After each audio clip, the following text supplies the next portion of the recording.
Is the camera rolling, I guess? We good to go? Let's go ahead and get started at 6 o'clock. We've got a quorum, so let's not delay. And I appreciate everybody coming this evening. We're going to start with an invocation and a pledge of allegiance to U.S. flag and Texas flag. I've asked Marcia to give us the invocation, and then Jeannie Martin will lead us in the pledges. Bow your heads, please. Dear Heavenly Father, we thank you so much for today. You're our Lord and our Creator. We look to you for guidance as we participate in the governing process, make our words plain, order our steps, that we may do things that are right in the eyes of Sac City, Texas, our city that we love so much. We thank you. We love you. In the name of Jesus we pray. Amen. Amen. I pledge allegiance to the flag of the United States of America and to the republic for which it stands, one nation, under God, indivisible, with liberty and justice for all. In honor of the Texas flag, I pledge allegiance to thee, Texas, one state, under God, one and indivisible. It makes me so mad. Thank you, Jeannie. All right, our next item on the agenda is citizen input. So are there any citizens that would like to address the Charter Review Commission? Now is the opportunity. Just here to listen? Yes. All right. We're glad to have you. Thank you. Let's go for, everybody's here last week. It's for Brad Ford. Glad to have you here. You want to just introduce, last week we introduced everybody kind of how long you've lived in Sac City and what brought you to Sac City? While you got a full mouth. Yeah, I got the 50 moved here in April of '06. Lived really in the Garland area, raised my kids in Garland. My daughter just graduated from Fourth, and then a daughter graduated from Sac City High School. So came here to raise the family and be in a nice growing community. Wonderful. Glad to have you. I think everybody else was here with us last week. I think that's it? Okay. As we get started tonight, just a reminder, we're starting in section 3.14. But just a couple of notes. This will change a little bit this time. We won't read the actual paragraphs, the actual charter. I know that everybody's read it. But as we get to each one, we'll kind of pause. And for those that have questions and so forth, hopefully each one of you saw the email that Lauren sent out earlier this week. If you do have questions in between the meetings, just for clarification, what some definitions of words or what some of these things are, it's very appropriate to send the city staff a question so they can get an answer back to you, and to help just with the discussion to move things along. I want to make sure, again, as we said last time, we want to hear everybody. Those have questions, concerns. Do our best not to belabor things, but also move it along. Otherwise, we'll be here till Christmas. I do think we need to take appropriate time, but also bear with us as we try to move things along. So, any questions before we get started? All right, well, let's jump right into it. We're in section 3.14, Passage of Ordinances in general. Anybody's got questions or concerns or comments to change on 3.14? Yes, sir. Item 2. For ordinance was amended in substance after placement on agenda for city council meeting may not be voted on such city council meeting unless the mayor announces at such council meeting the amendments to such ordinance. All persons interested in such ordinance shall have a reasonable opportunity to be heard. Honestly, I have a concern here that I don't believe that this is restrictive enough. Specifically, when they passed the fence ordinance, no individual voted on the totality of the thing. They basically wrote the ordinance from the floor.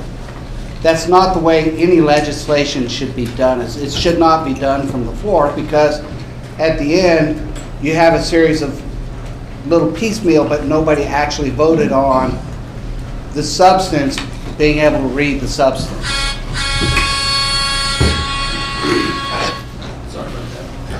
And that was my exclamation mark. So what would you recommend as a change to it then? If there's, and I guess the question is this,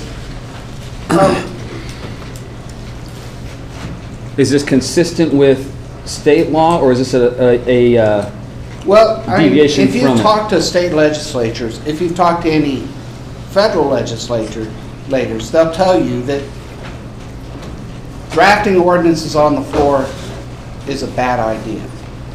And I have personally seen twice where the state legislature actually called themselves to a halt, because that was what was ended up happening, is they were starting to write the law from the floor, until somebody called to order and pointed out the fact that they were basically writing the legislation from the floor.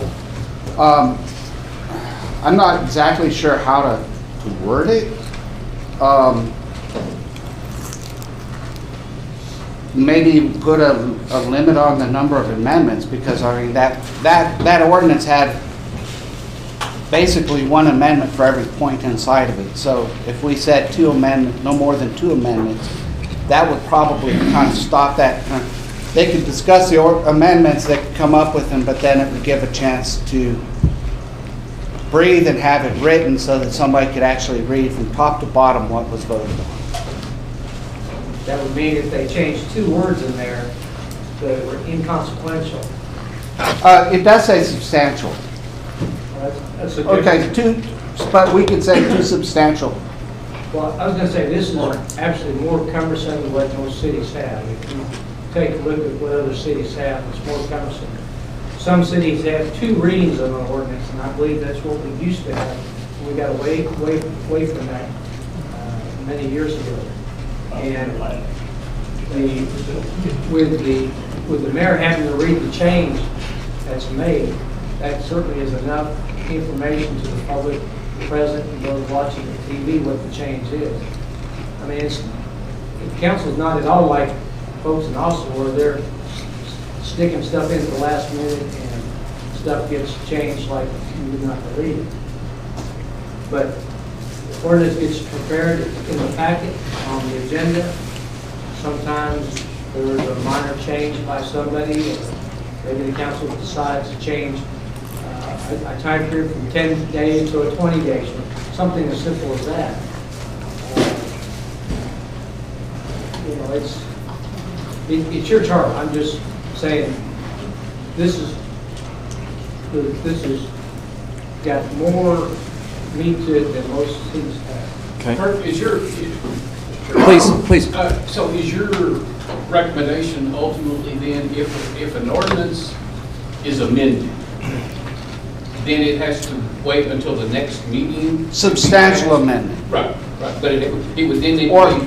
or maybe 2 substantial amendments. I mean, I'm not trying to I'm not trying to cause a breakup, but at some point, you have a lot of change, and trying to process a lot of change simultaneously is not, as a computer developer, I can assure you that very few people can process 2 or 3 things simultaneously.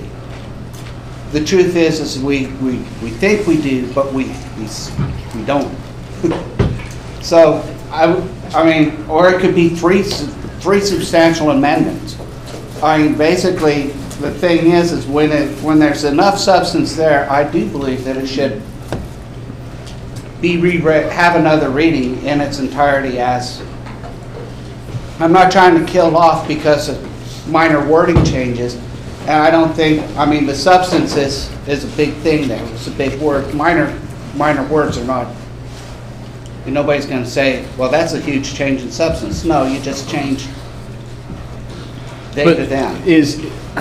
But there will be those who will argue about what a substantial change is. That's where my question to be, is changing number of days substance, if it's a timing thing, or is changing level of fines considered substance? Because in my view, I look at it 2 things. One, amended in substance, if you change some parameter of it, that could be defined as enough substance to say, hey, we've got to wait. And 2, all persons interested in such ordinance shall have the reasonable opportunity to be heard. If you change it, you've got to allow people it tells you've got to allow people to come up and comment on it, public comment or anybody else, and so. I suspect a lot of the time you'll find that there's not a reopening after a substantial change. Then, well, in that case, then it's more a matter, it's not necessarily a matter of the charter being changed, it's a matter of the council being aware and saying, wait a minute, we've made a substantial change, we can't do this because we've got, according to the charter, we've got to allow people to be heard. So this would then prevent the concern that you have. It didn't in the past. Well, I'm not, and that's, for the purpose of the charter, that's kind of here, neither here nor there. It's a matter of we got to have our city council follow it. Good point. Yeah. Not a matter of, hey, the charter doesn't say you're supposed to do it. The charter says you got to allow everybody to be heard, and if they made a change, they need to step back and say, okay, we've either got to reopen a public hearing or In that push case, it back. I would say all persons make the change, all persons interested in such ordinance shall have reasonable opportunity to be heard and speak again after substantial changes. But they already do by virtue of the provision in the Open Meetings Act that says before they take action on an item, the public has to be allowed to speak. So if there's a motion made, somebody makes a second to amend it, and you get a second on the amendment, Okay, then they have never opened up for public comment after they have public comment, they have a discussion among themselves, amendments are then made after the public comment, and I have never once seen them reopen that for public comment. Then, Not once. Not I once. suggest that if they don't understand the way they're supposed to proceed, having it written or rewriting it or changing it in here is not going to change their behavior. They've got to be called. It says, in the charter, it says you must. so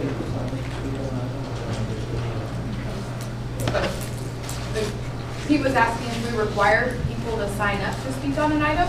We allow for both. There's a comment card that you can fill out correct. ahead of time and give it to Leah, but you can also walk up to the podium. I've been at plenty of the council meetings over the years where people will just jump out in the audience and want to talk and be recognized. So, but I'm saying is the law already provides, requires a citizen to have an opportunity to speak to an item before it takes action on it. So if, for example, the audience is good with what's going on, then there's an amendment, gets a second, and they're going to vote on it, and the mayor can either say, does anyone want to speak? Or someone raises their hand and say, hey, I'd like to speak. I don't agree with that amendment. And so there's laws already in place to deal with what you're talking about. I've never filled out one of those requests for comment to speak cards. I've never been denied when I raised my hand and walked up to the, But if you tried it after an amendment, anytime I've spoken. I guess, does anybody else have any questions or concerns about this provision? it doesn't. So I'll entertain a motion either way. If you'd like to make a motion, we'll see if there's, I mean, that's really what we want to make sure, so because I don't want to shut it down, but also, I'll make a motion that we modify this to indicate that after amendment of substance has been made to any ordinance, that citizens be given another opportunity to speak to the ordinance. okay? Kirk has a motion. You'll second that? Okay. All in favor, raise your hand.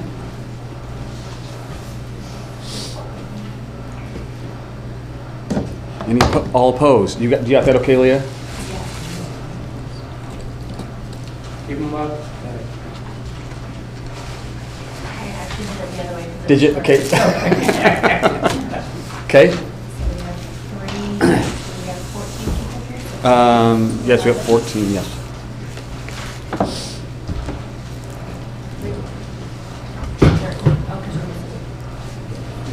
1, 2, 3. Yes. Okay, thank you. Good, okay. Okay. I guess the sake for or do we have any motion to approve or any other motions on this item? We just leave it. I guess we could leave it as is if we've said no, not, everybody, most people are opposed to making a change, okay? 3.15, it says reserved. Is this a, That's just the editor's notes of, It was removed. it was removed? Yeah, the note says that it was removed. It had to do with emergency ordinances. that's the code company, the company that codifies your code and your charter, puts editorial notes in it. Okay. So is that something that we can just remove the entire section itself, or does that mean you have to all of a sudden renumber everything? Yes. Okay, then, okay. I second. Just got to make sure before we. I might add that some charters allow for the renumbering, but unfortunately, a lot of charters make reference to specific sections throughout the charter. When you do that, then a whole bunch of sections are going to change. So Okay. So just, I do have a question. Okay. Actually backing up to 3.14.3. Okay. It uses, it talks about a newspaper throughout the charter. Are we kind of just staying with the times and kind of keeping newspaper? Or is that where we put these ordinances out? Only in a newspaper, not on the internet or State law requires us to designate an official newspaper Of record. of record, which sometimes is a local newspaper, more times the Dallas Morning News, because of the area that's coverage and the ability to print it. So that's covered by state law. Okay. What is our paper? Saxy News. So yeah, Okay, that's Saxy News is our official paper. Saxony, and where is that made available in the city? We have copies at City Hall. There are copies at the library. There should be copies in this building as well. But it's also available online, and if you contact Leah, she can give you. And that's my point, online. They put out an online edition every Thursday. Right, but the charter doesn't say anything about anything related to 2022 and on. So I know we've been doing this for 40 years or 50 or whatever, but moving forward, a lot more people are going to be getting this information somewhere other than the newspaper. It still would be the newspaper online, so it would still be considered the newspaper, right, unless I'm misunderstanding. So May I make a suggestion? Because I plan already in 3.16 to suggest that we require ordinances to be published on the internet. They are already published on the internet, but this would just solidify codify that that's no longer an option, it's a requirement that it be published online. Currently, all of them are online. That's not the easiest thing to find. I think that's one area that I think could be improved, is finding the ordinances. But they are currently online. Right. And so if it was just codified, I think, but I would suggest that we put that in 3.16. Practice and charter kind of meeting together for what is really our practice, so. When you say online, do you mean the city's website? So the city pays a company to publish our stuff online. And that's what Okay. to me, that solves the problem. And I don't want to I would not suggest that we get too exact as far as how it's done, because I think that allowing the city the flexibility that they can go with an online publisher, or they could put it on directly on the website if that's the best, easier practice. Whatever works for the city personally, but I would suggest that we consider that in 3.16, but if you want to put in 3.14, I could understand. It doesn't, I'm not married to one section or the other. I just think it does need to kind of tie with what the practice is in 2022. Okay. Brad, you got a point. City already had on their website, you can all go to the website and you can look up ordinances already. In the newspaper? No. No, on the city website, no. Does it say at least newspaper? Click on here and then it'll open for you, or something along those lines? Well, what I'll say is, No. if there's a notice that's required to be in the newspaper, it's probably also required to be posted on our website. And it would be on our website. And also any ordinances that have been adopted resolutions are available on the website by searching, correct? So that stuff is already electronically available. And putting it out there in the www out there, the wild world of sports, I'm not sure what that is to you. Because if you go and search on the internet and say Saxony ordinances, some will pop up, some will not. Not all of them. But if you go to the city's website and look for a particular ordinance, you can do that. So look, and there's a specific section on the actual official newspaper. There's 12 instances in this document that uses the term newspaper. And even here, we have the question of what is the newspaper and where can I get it? So if we're representing those that are going to make recommendations to the city council for the city of Saxony, then that's what I was just saying. We probably need to consider maybe adding something related to using online newspaper. Maybe online is the term, and then we move on to the next section and we're done. Could it, go ahead, Brad, go ahead. Yeah, I mean, just in understanding the discussion, so whether the newspaper is a paper copy or an electronic copy, what difference does that have to make in the wording of the charter? It's still a newspaper. It's still a newspaper. Okay. And state law says it has to be posted, right? Right. So Correct. whether you tweak the word So either or and or an electronic form, to me, it's still following the state Okay. law, and I don't know. I'm just trying to decide where you're trying to go when you say internet. My thought is not news.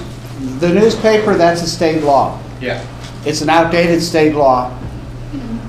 I think partly because very few people subscribe to the newspapers anymore. Correct. It used to be a very common thing, and that was a mechanism of getting it out. One thing I would say is that in today's society, to state that it must be published on a freely accessible public website would be worthwhile to say. We are currently meeting that, so it's not going to create an additional Right. burden on the city. However, it also codifies that, I mean, I don't think that any of our 7 members currently are planning to say, well, let's just cut off the internet today. But it would codify that to say, yeah, we expect that as citizens that continues. Well, and not to mention, section 11.02, official newspaper was actually, the provision designating official newspaper deleted by election on May 5th, 1990. So we don't have an official, It's not an official paper, but we do use the Okay. Saxony paper. And also a point about the newspaper, you have to be a subscriber, if Thank I'm you. not mistaken, to Thank read you. it online. Even So if you electronic. don't subscribe, Yes. you're not gonna read it. I've been here 25 years and it cost me $30 to get an electronic subscription. I would, the only thing I would like is I would want something accessible and free. Agreed. I think that us codifying that it continue to be accessible and free is a good idea personally. Though I would put it in 3.16, but if somebody would rather be in 3.14,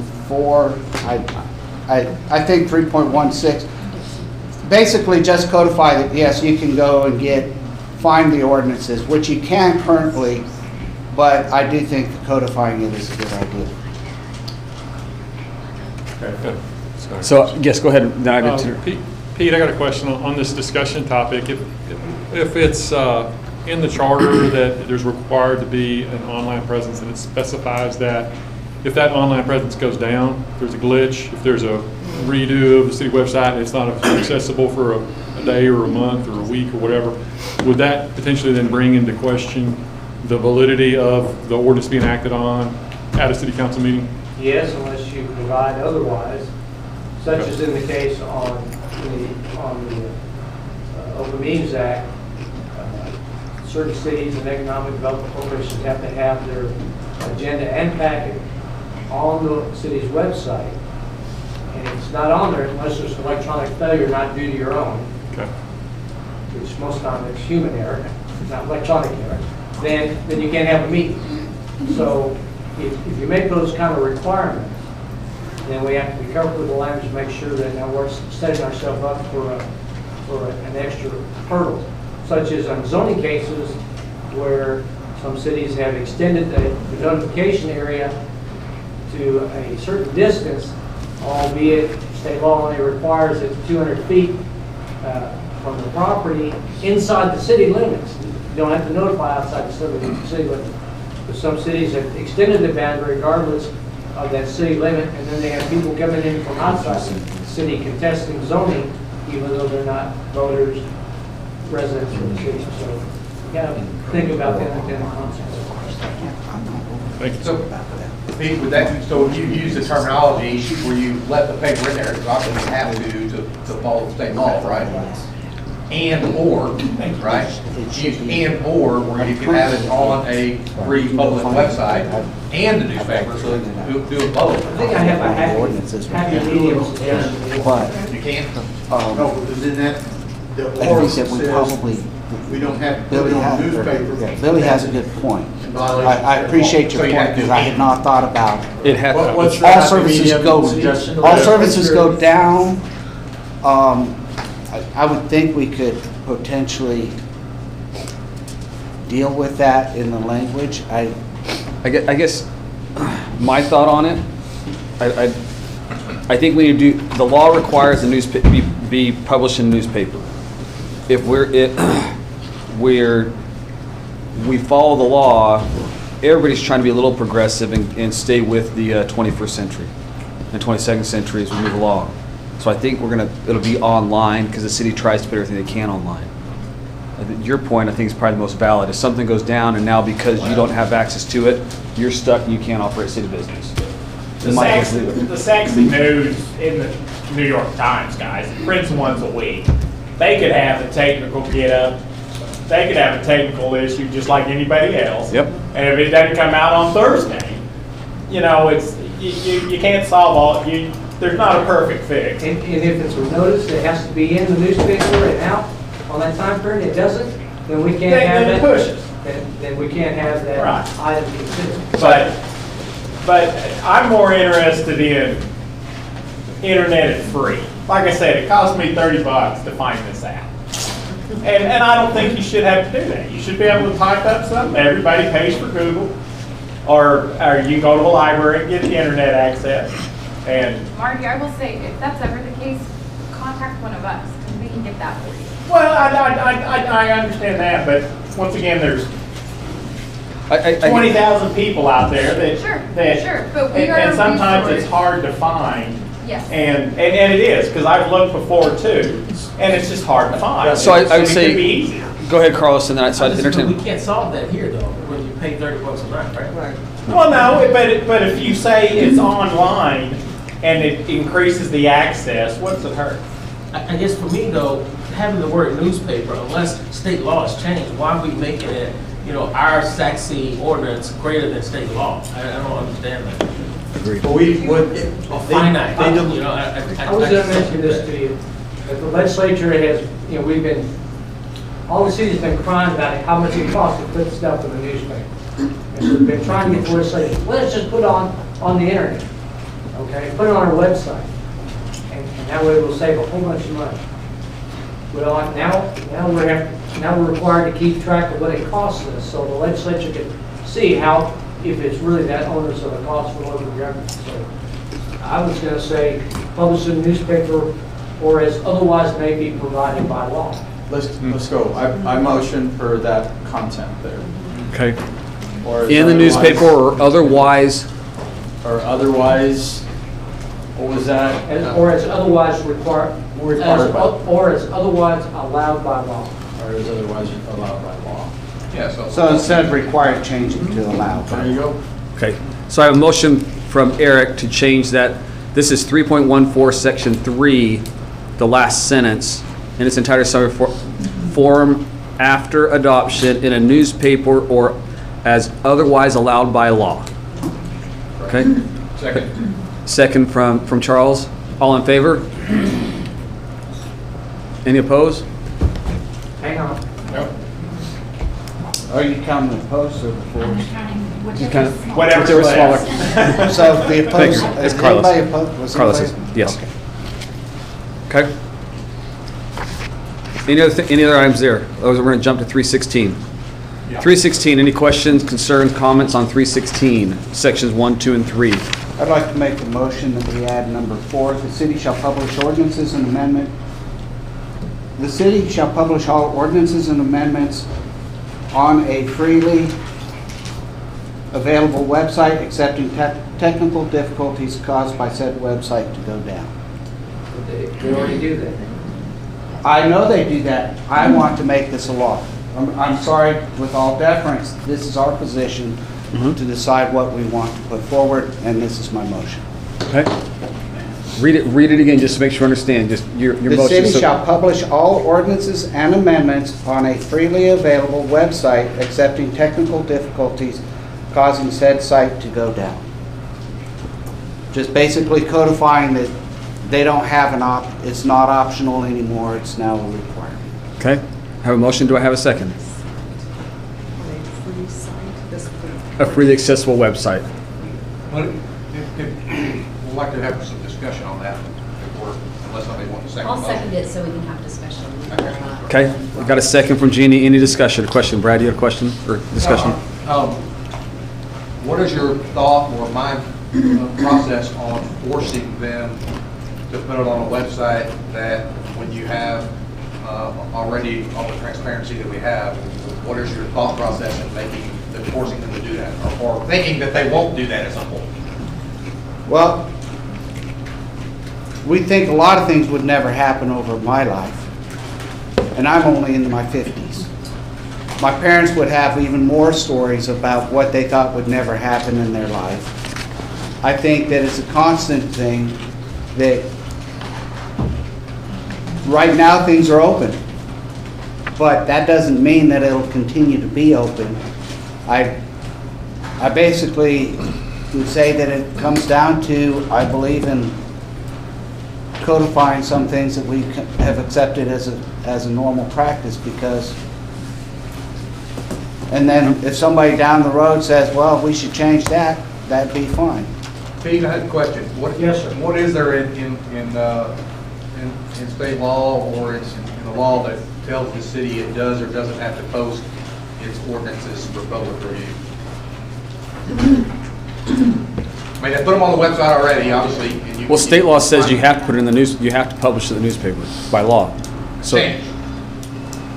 State law says you have to publish it. Change. But the regular ordinance that's been around for 20 years, or 15 years, or however long it's been, that says you can't put your garbage out before you're supposed to. Well, Right? What? every time we adopt an ordinance that has a penalty in it, and probably a fee, has to be published in the newspaper. It gets codified, put in the code of ordinances, that's available on the city's website. Once the city reaches a population of, I think it's 40,000, then the agenda and the packet have to be posted on the city's website as well. But is there anything that requires an ordinance to be published on the internet? Or anywhere? Anywhere, forever? No.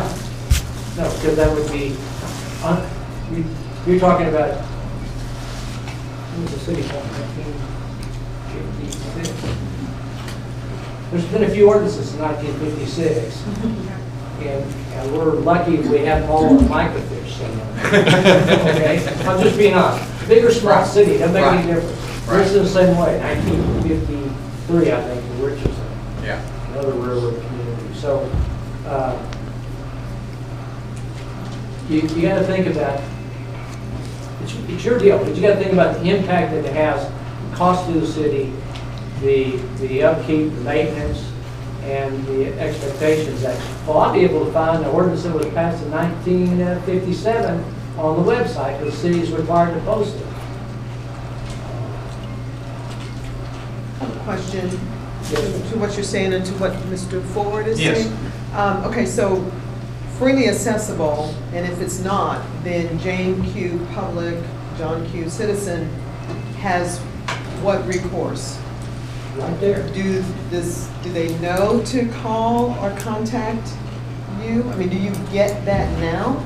Do you get a lot of calls and stuff like that now from people? I don't know how to define a lot. Yeah, not a lot, but I do get calls for ordinances. Okay, so people know to do that? I Or think is most there everybody- someone? I think most everybody today knows. Well, no, it's not about finding on the web, it's more about, do they know to contact the city, and so the city can help them get whatever the information that they need? Because the question is accessibility. Freely accessible, Mr. Yes. Hobo mentioned, and there was a I mean, second. that may be a matter of education on the website or education. I was about to say, I think there's a couple of prongs to this. Rest assured, all these good ideas that y'all are coming up with that we don't put in the charter, I'm stealing, and we're gonna make some cool city programs out of it. I think that's a communication topic for Okay, us. because is there anywhere on the website that someone who, John Q. Public, whatever, if they can't find it somewhere by surfing the web in a normal fashion, is there something on the website that says you got questions or you're looking for something, contact? Is it Yeah. there now? There's a contact us, there's There- a public information request. Okay, So, but I think making it more visible where the ordinances are, we Uh-huh. can certainly do that. Okay. And making maybe a fact FAQ section that, if you're looking for this, go here, I think those. now my second question is to the point of Mr. Wood, what he's saying is things could change. It's not written anywhere that this is the proper way, the ordinance, the law. Correct. Correct me That's if what I'm you're wrong, saying. but Gina could change her mind tomorrow and cut that off. Because it's not even a city ordinance. But it's still state law, isn't it? No, it's not a state law. Ordinances available on the website. Someone comes I'm not along and saying that changes Gina their would mind. do What he's this, saying but is they Gina change their could mind do about this. even putting it out there. You're saying you're gonna steal it, it's a good idea. Mr. Wood is saying, but what if there's a change in the administration process? What if you're not there, in other words?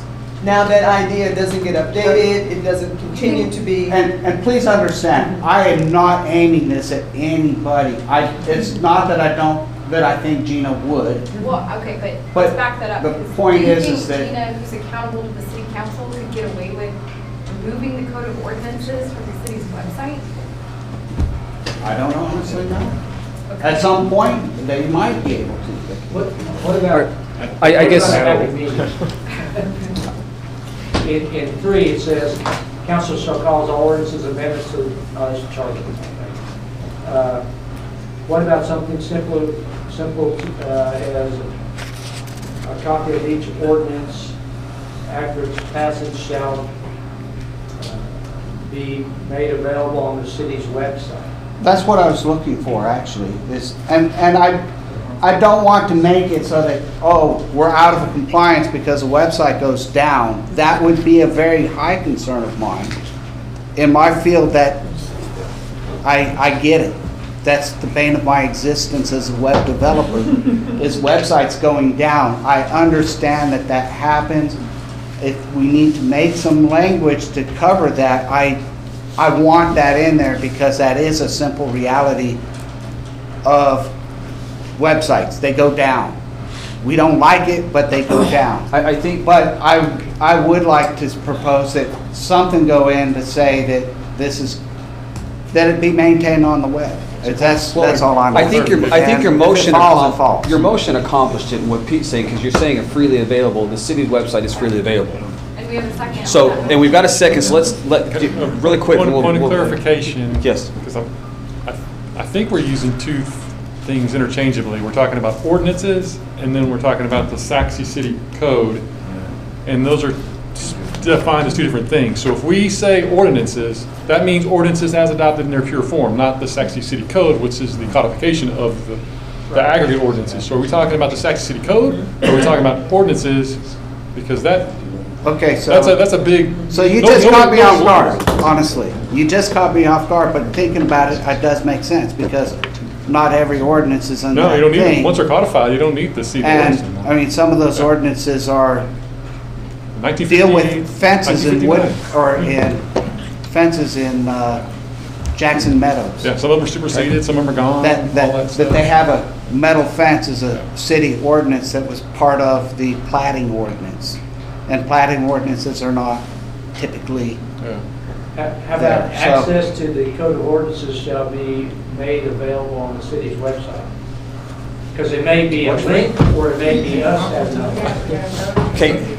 Well, wait, I hold on a was meant to go with Victor. Let's- Did you have a question? Yeah, I'm just, to your point, Pete, aren't they on the website today? I thought you said earlier that. Yeah, go to the They website. are, but it wants to codify it so where they can't ever pull it off. Yeah. Some- It requires, say, they're always there, so that somebody can't come on and say, no, we're not gonna make this available just unilaterally, which Okay. the likelihood of it, slim, but I get what you're saying, so, sorry. So I'll bring this up because I learned this the other day.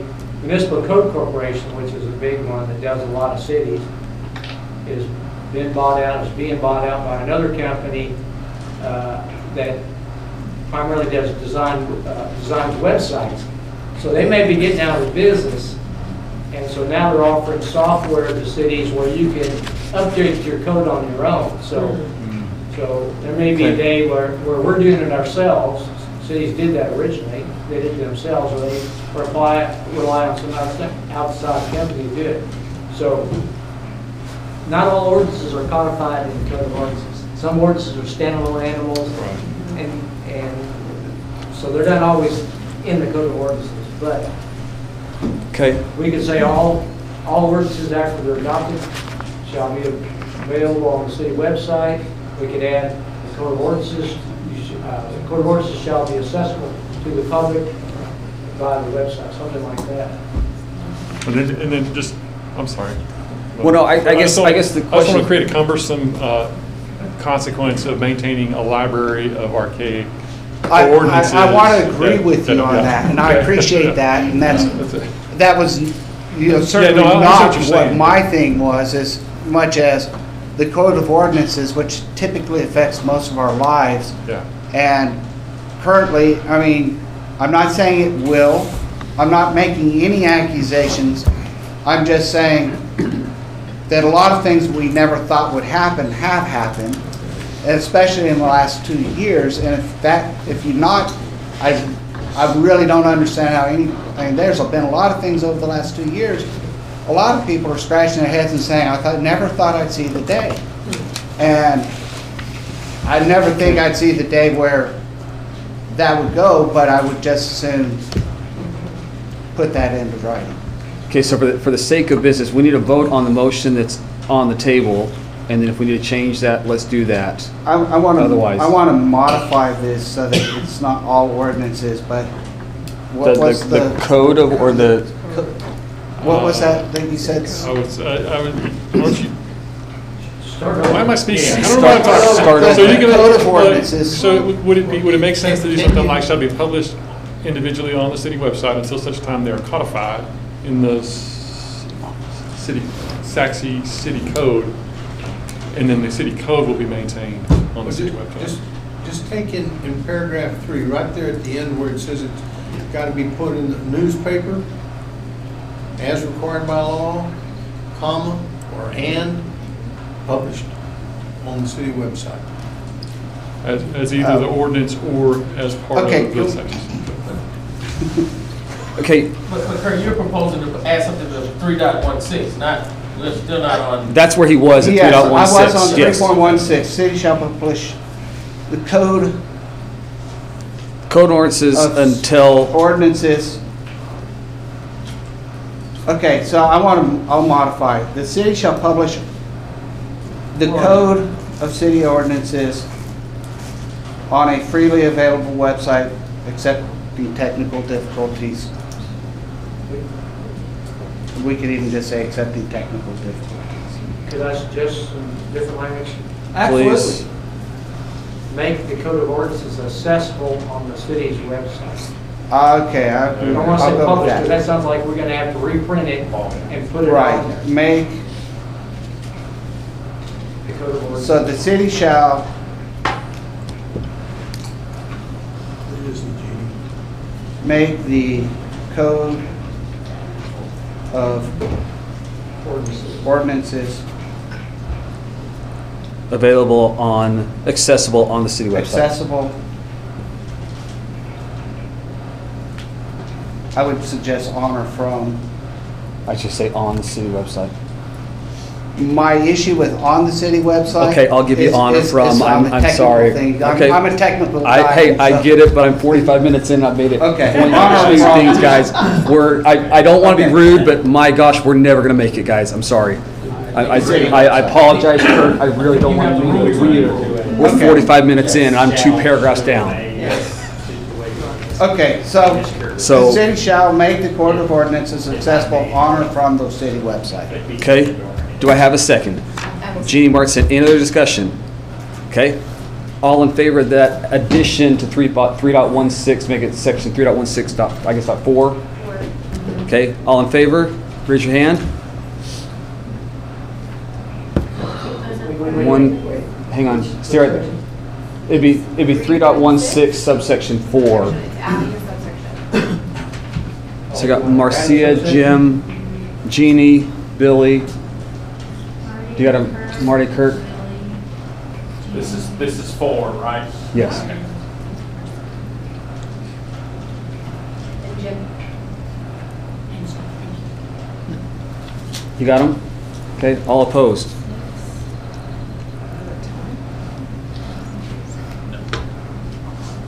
Two, three, four, five, six. You got 7?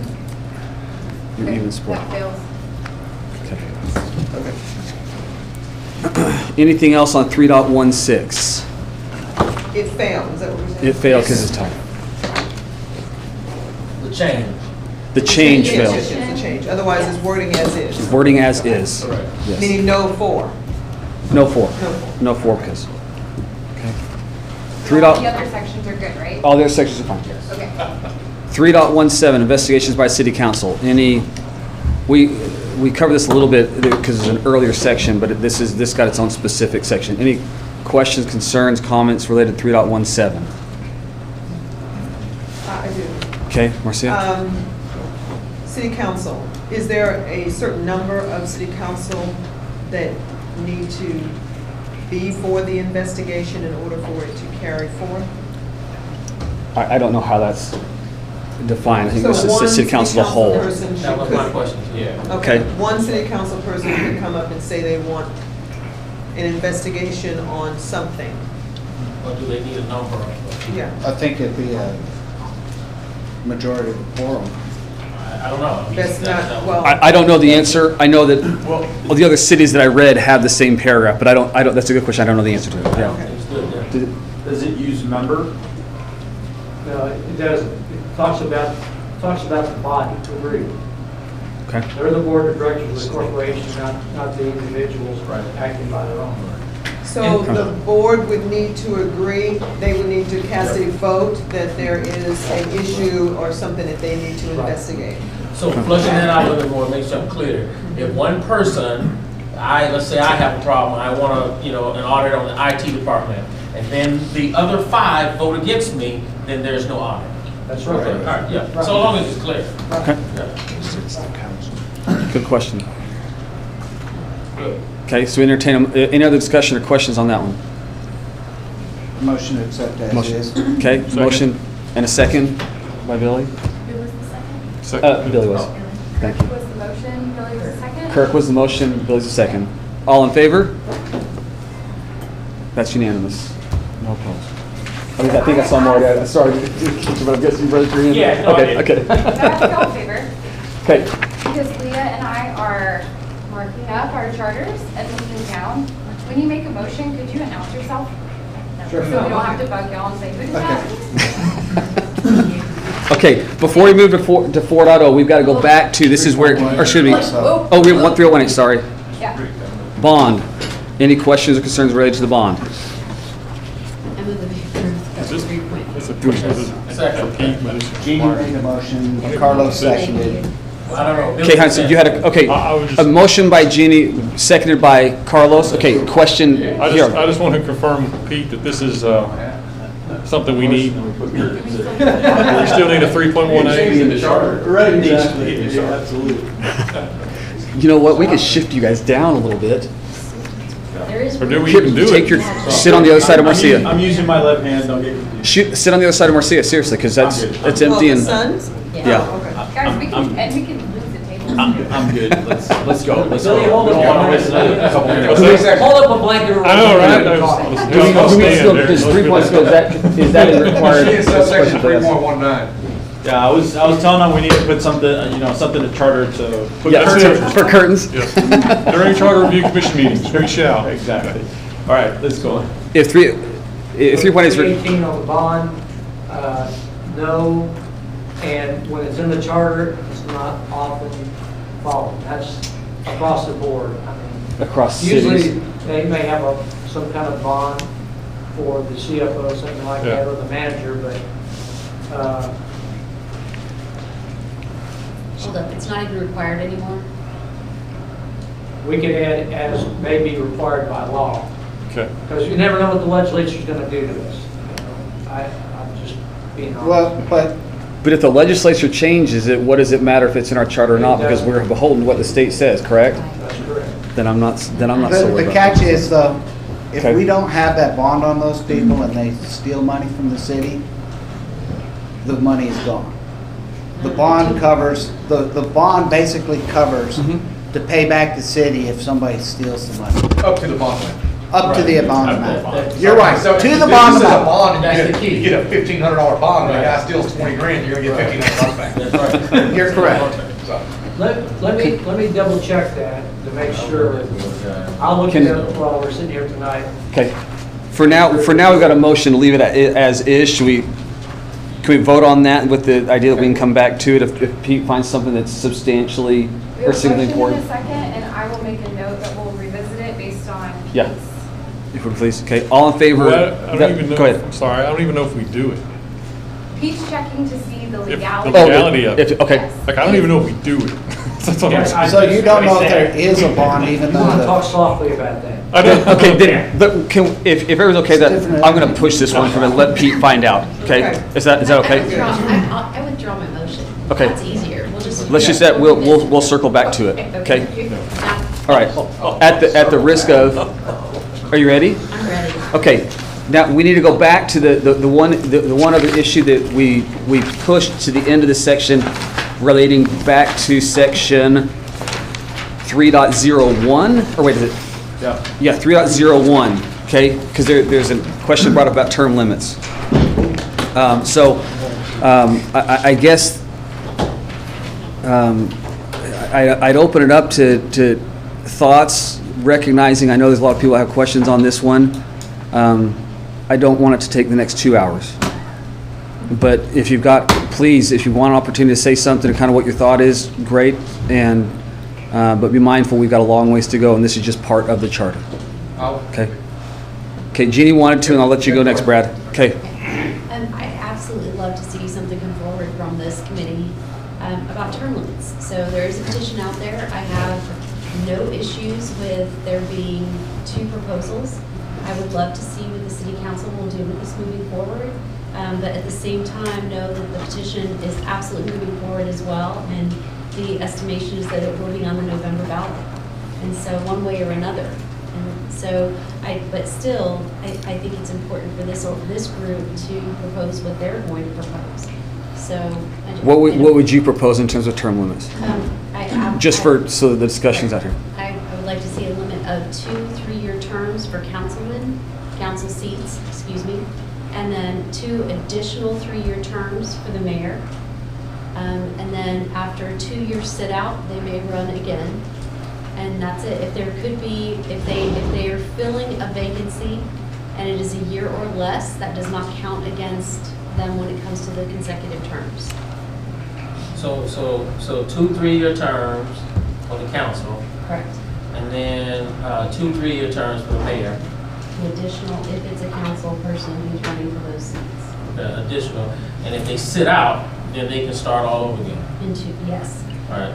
So so what is it today? I guess. No, There is no term limit. there's no limit at all. So they can just continually run. They could go for Our 4. mayor's been on the city council or mayor for almost 30, he'll complete 30 years. So I guess the only governing thing to do is somebody runs against him and goes and votes him out. Correct. Okay, and until you have someone, then it just continues to start again. And everybody has a problem with that. I'm trying to understand what. No, some people do, some people Some don't. people do. Not everybody. Not everybody does. To be fair, there are people who are opposed to term limits. But then you said that they're voting on this in November. No. The petition No. is currently running, and they're trying to get enough signatures to So put it they on the can November vote on ballot. it, okay. So that it will be, so that, yes, it could be voted on. It's a two-pronged attack, if you will. I just was One wondering. attack for term limits is to do it through this committee. Attack is such a harsh Okay. word. Okay, so Procedure for one way is- to do it Correct, through this committee. one avenue. It's One Second push. avenue is to do it through petition.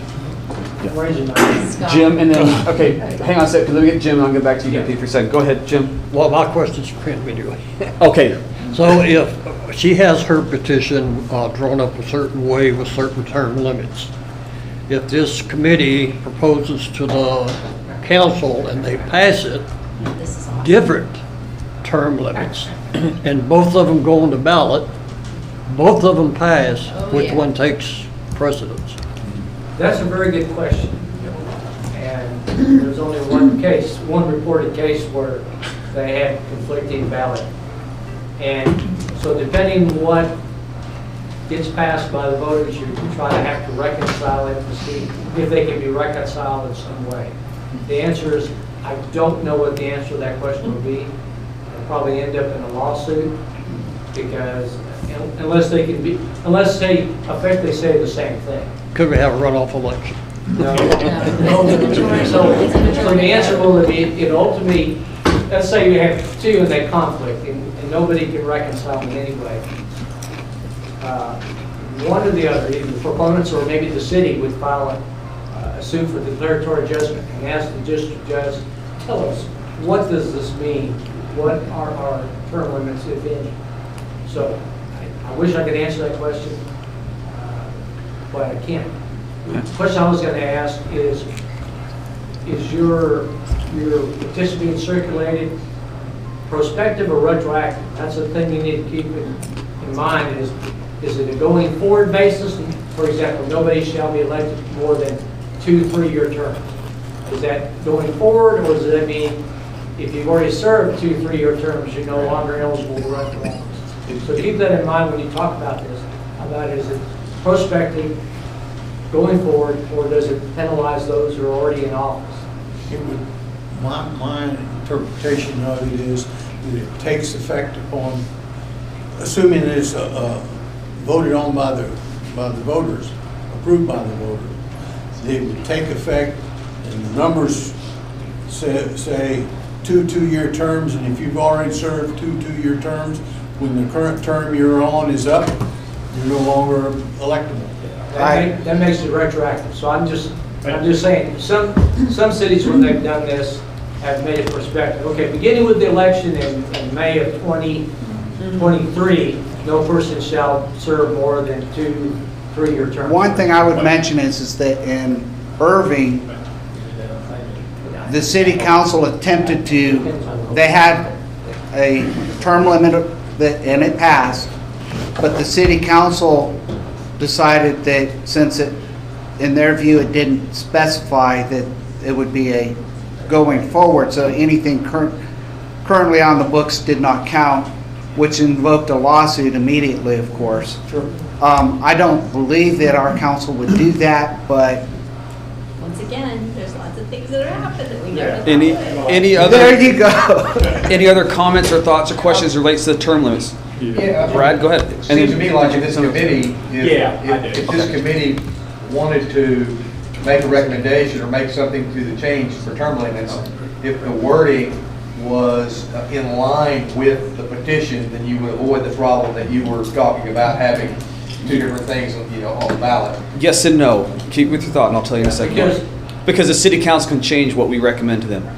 Gotcha. And that petition may not get enough signatures. Right. Or it may not be in the proper. Just because there's a petition being circulated doesn't mean that council will automatically call an election. So there's a lot of steps, as she knows, that have to be accomplished before the election is called. So.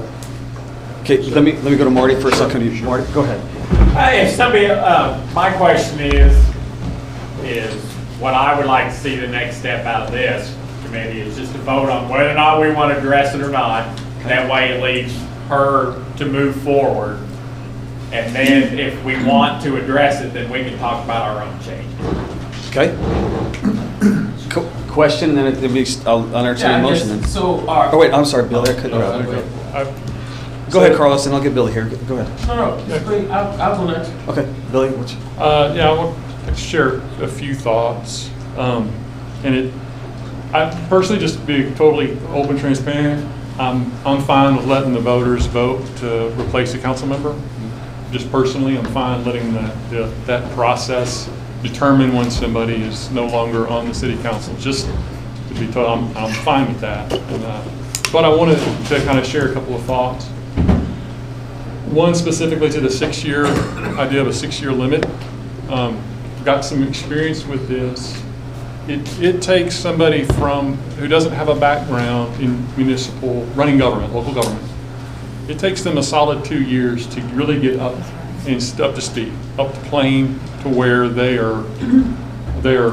have a broad enough command of the subjects to be really kind of adding value on all steps. We're talking about finance, you're talking about bond things, infrastructure, police, fire, libraries, community service, all the things.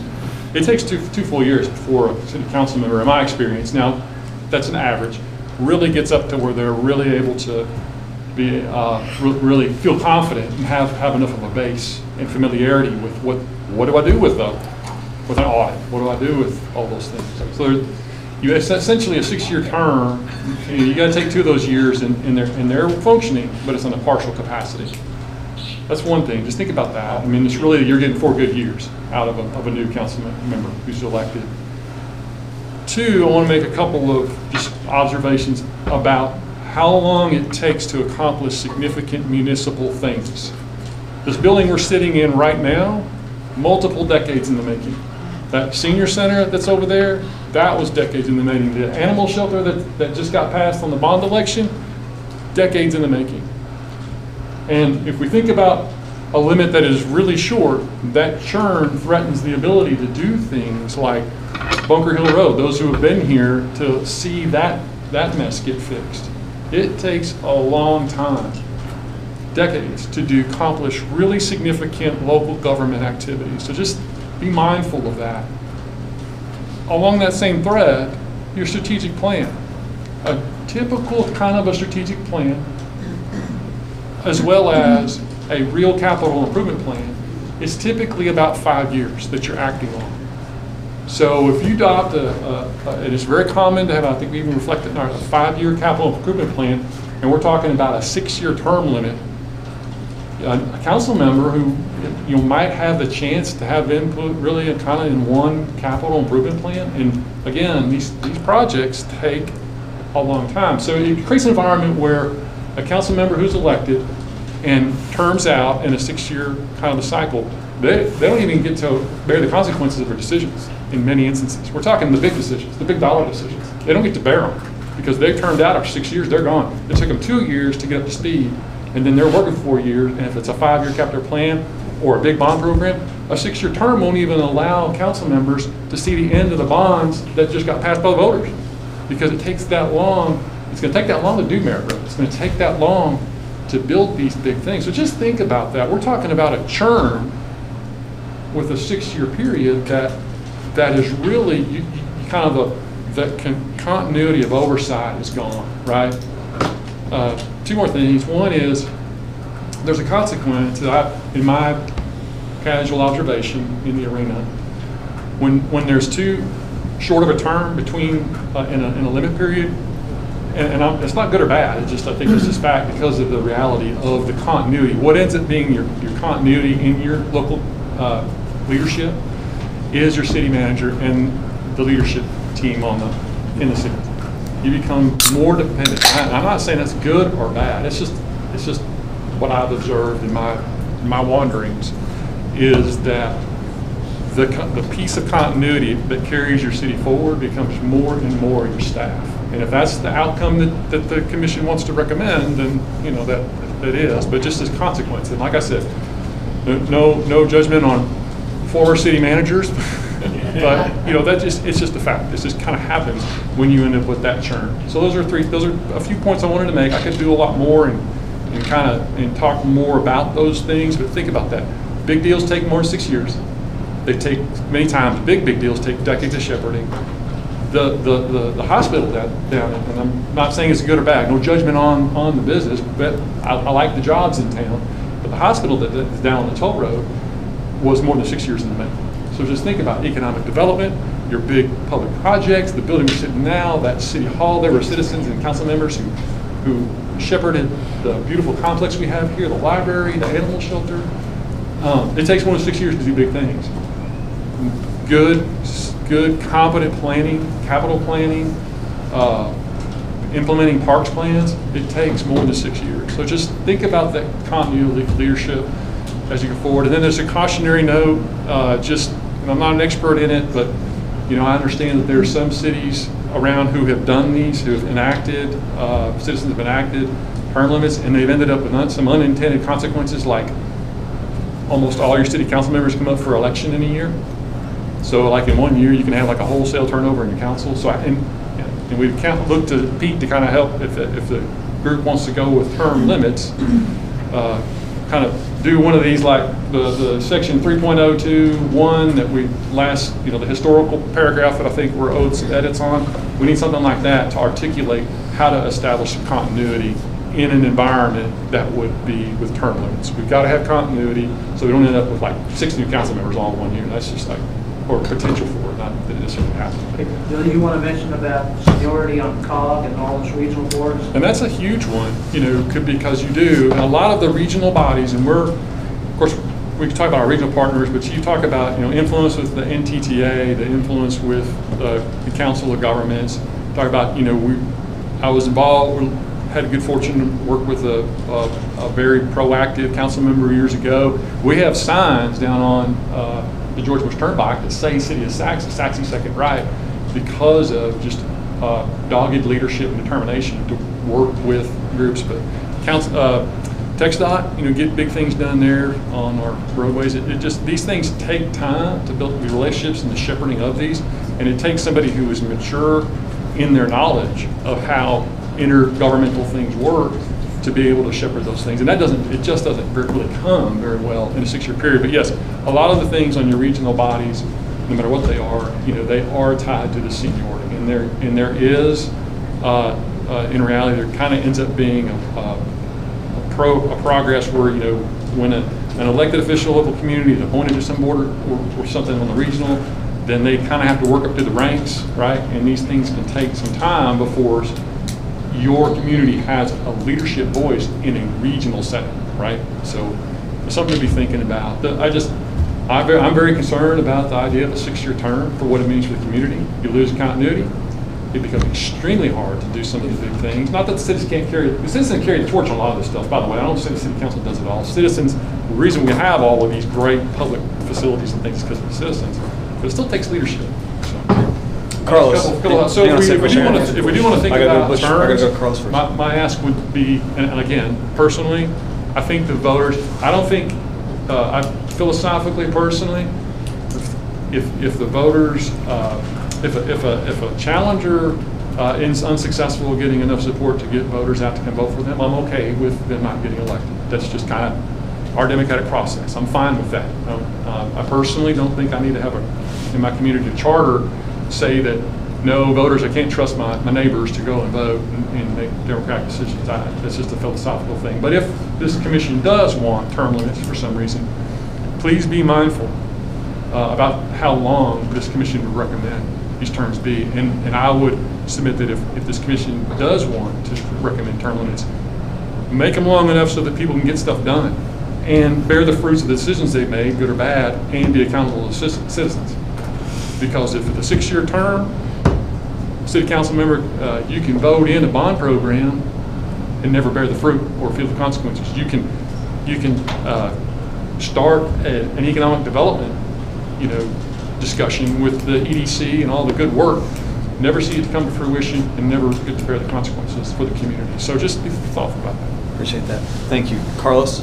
Yeah, I just want to make sure I'm understanding. So, you know, assuming that this term limit exists in other charters throughout the world, other communities, if there is a term limit for councilmen, I'm assuming that that exists.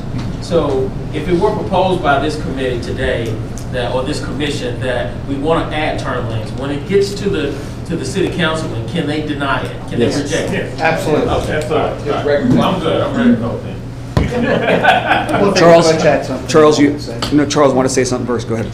Yeah, I mean, as I've looked at this, you know, I've been here a while. I haven't kept any statistics, but we've had considerable turnover on council over the years, and both some through the electoral process, you know, folks being defeated and other folks being elected, and quite a few by folks just for, you know, life happens. Either they don't have time to devote to it anymore, they've moved out of the city or something. So there's been a fair amount of turnover, it seems to me, and I don't know how that would stack up with what's being proposed here.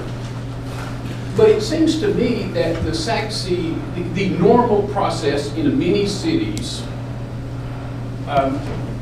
where there's a you know, in every town, I think, particularly a suburban community, you know, you've got folks who live here, but they, you know, their life is here and other places. You've got a relatively small group of people who are very interested in things.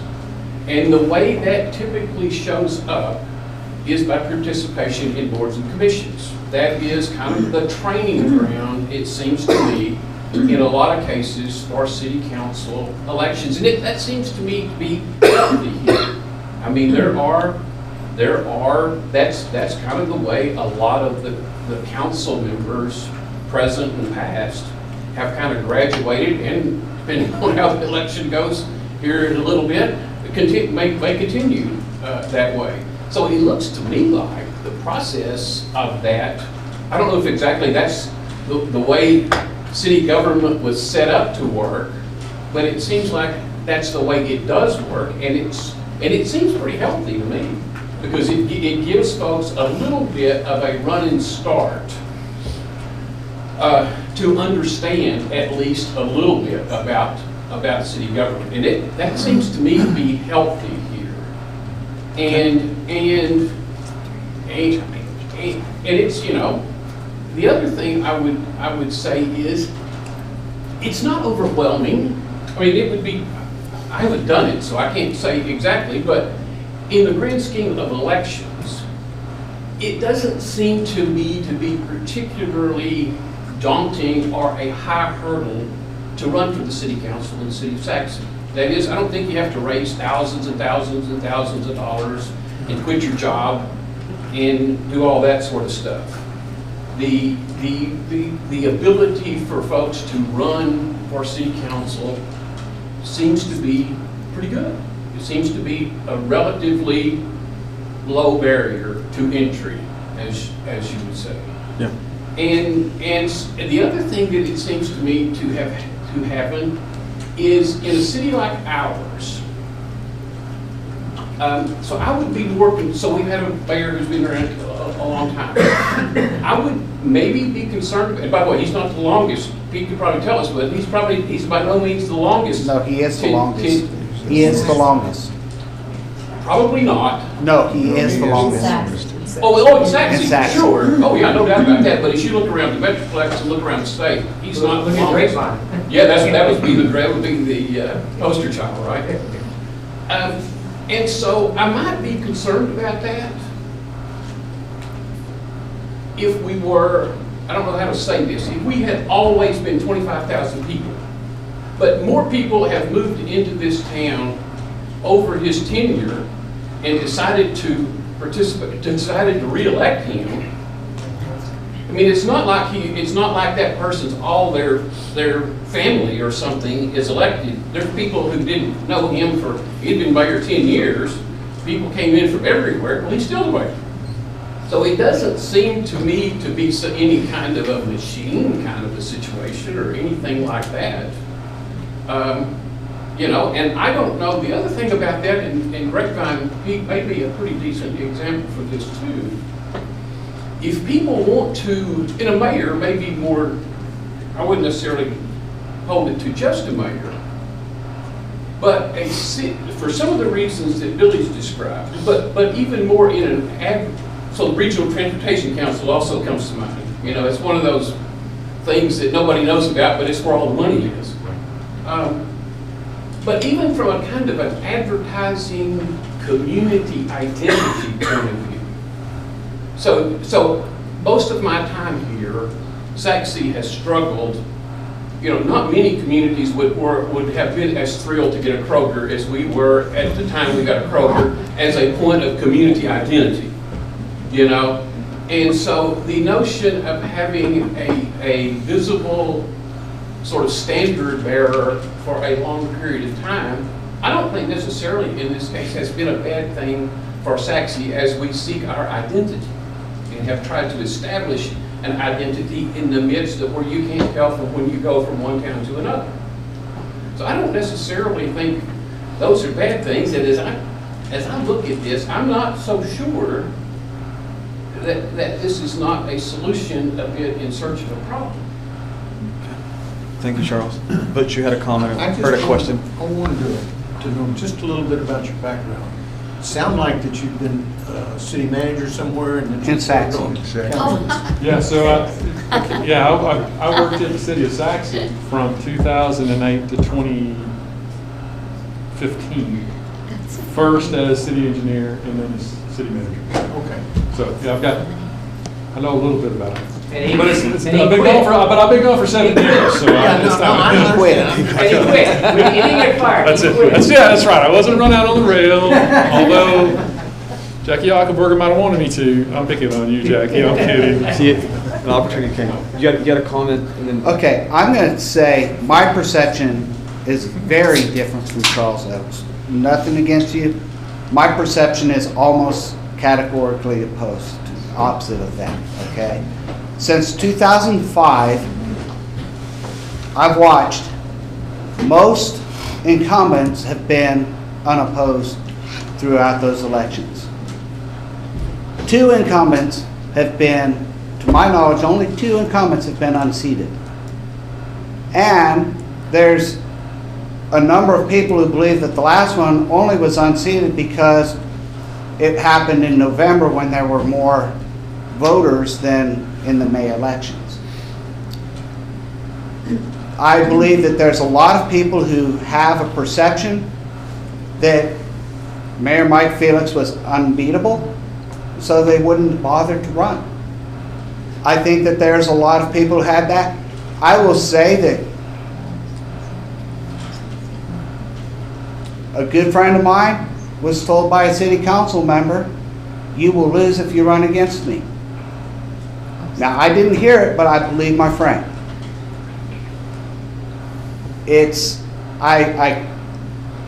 I do not believe that we've had a lot of turnover based upon an incumbent being being overthrown. I think that the exact opposite is the case. I think a lot of the time the incumbents are running unopposed, partly because of perception that they can't be beat. I would also mention that there is a well-known concept of the power of incumbency, saying that the incumbent has a much greater effect on any given race, any place, any time, that the incumbent is much more likely to be elected than the person running against said incumbent. I don't have the numbers on it, but I believe that Jeannie might. I guess let me I appreciate it, but your very first comment contradicts the whole reason why we do it. They're running unopposed. If you're running unopposed, it tells me you got term limits. Now, do I run out of people willing to run for office, or am I finding people say, you know what? Why not? They don't necessarily care as much. Now, for those that say incumbents are tough to beat, or your friend is told you can't beat them, having term limits doesn't solve that problem. I would disagree. I totally disagree. Well, having term limits, all that means is, okay, now I'm going to force somebody else to run. No, well, first off, the idea that we're going to run out doesn't hold weight. Because every open slot, when there was a slot open and I ran, 8 people ran against me. When a slot opened up, 9 people filed for that slot. We can't say that nobody wants to run for city council. Currently, there's 2 open slots, and both of them have 2 candidates that file fairly quickly after the filing's open. There's no evidence that people don't want to run for city council. I don't think you can make that argument. There is actually evidence and statistics saying that the incumbency rate nationwide is at 90%, and it holds true here in Saxon. And when we talk about incumbency, no one wants to run against an incumbent because of that. It is a mountain that they have to climb to beat him, just purely from a name recognition Louder, standpoint. so we can hear. From a name, I'm sorry, I'm focusing on heading that way too, but the incumbency rate is 90%. That is a huge mountain to climb. And so they don't want to run against an incumbent because who wants to take that on? So yes, what we're seeing is holding true to that fact that when an open seat comes up, we see people file like that. But when an incumbent files, no one wants to run against them. And we also are surrounded by cities that have term limits, and I don't see any issues with them getting recognized by help me, I'm not going to use the right words, but the transportation and COG, and they're having no problems competing in those areas. Arlington and Murphy has term limits. Wiley does not, but we're surrounded by cities that do have term limits. Garland has term limits as well. No issues competing. Are those term limits in those comparing cities to 3-year terms like you're proposing? I don't know. Garland is 2-year terms, 3-term limit. Prosper, 3-year term, 3-term limit. Colleyville, 3-year term, 2-term limit. Rowlett, 3-year term, 2-term limit. Just to give you a So flavor. 6 or 9 years. 6 to 9 years. So they're having no issues competing from my perspective, and maybe I'm wrong. I mean, maybe somebody else could share where they are having issues. I haven't seen that though. I don't know that we would know about them, but it's a point. So I guess a fair question for me would be, what's the population of those other cities? Yeah. Colleyville, similar population. Prosper, close to population to us. Garland, obviously significantly bigger. 10 times. Rowlett, you know the size of Rowlett. I mean, Rowlett, Garland, bigger. So it does vary. I mean, It's the gamut. it is the gamut. Murphy's similar size to us, but growing faster. I think anybody else have any questions or comment? Because I'm not opposed to saying if they're. I just wanted to add a couple things because Billy makes some really good points about having, yes, we want some balance between not somebody being in power forever and having, without making accusations, making decisions that some of the constituents may think are playing favoritism, for lack of a better word, but, and I forgot where I was going with this. Well, let me step in, maybe Yeah, go ahead. because I like the train of thought. To piggyback on Mr. Ford, Billy, I did like your comments about balance. Yes. I think there's got to be a way. I like the fact that we have staggered, to answer your question, because again, if everybody did get wiped clean in one election, that would be a bad thing. So therefore, staggered places as we have them, Right. I think makes a lot of sense, because then when you do have the balance, if you insert the term limits, then you have, is it 2 people that are rolling off, 2 people that... 2 people each time, 2 people except each for when you've got the time, mayor coming. Unless they're reelected or whatever, and then you have the term limits that would come into play. And at that point, you just have people that can no longer run, but then they have to wait 2 years. 2 years To if come they back. wanted to come back Right. on. So you have that balance when you start looking at the fact that you say people won't step up or whatever the fear, I would say fear is on that. I think based on the number of people that are on boards and the people do come from boards and commissions, they have some exposure. But even on any board, I mean, who's talking about signal lights all the time? Okay, who's talking about whatever? But the point is that when you do get in office, whoever that is, they need to be doing the work. So if they're not doing the work of the position of council, how would we know? So then, this is just one little thing. I've been here for a long time. I don't know of any town hall meetings that would help a citizen understand what is going on. What, I mean, I'm not saying you haven't had them, I'm just saying, I don't know if any, so that's like, do we need to have, something like that where people could have a forum where they can ask questions? Because going to a city council meeting, everybody's not gonna go, blah, blah, blah. But I do think it's important for balance. And balance is not going to be done by not having some term limits in place at some point in some time. Rolling over every 2 years or whatever, there's 2 people only, not the whole council, I think would have to be something that we should definitely take a look at. Okay.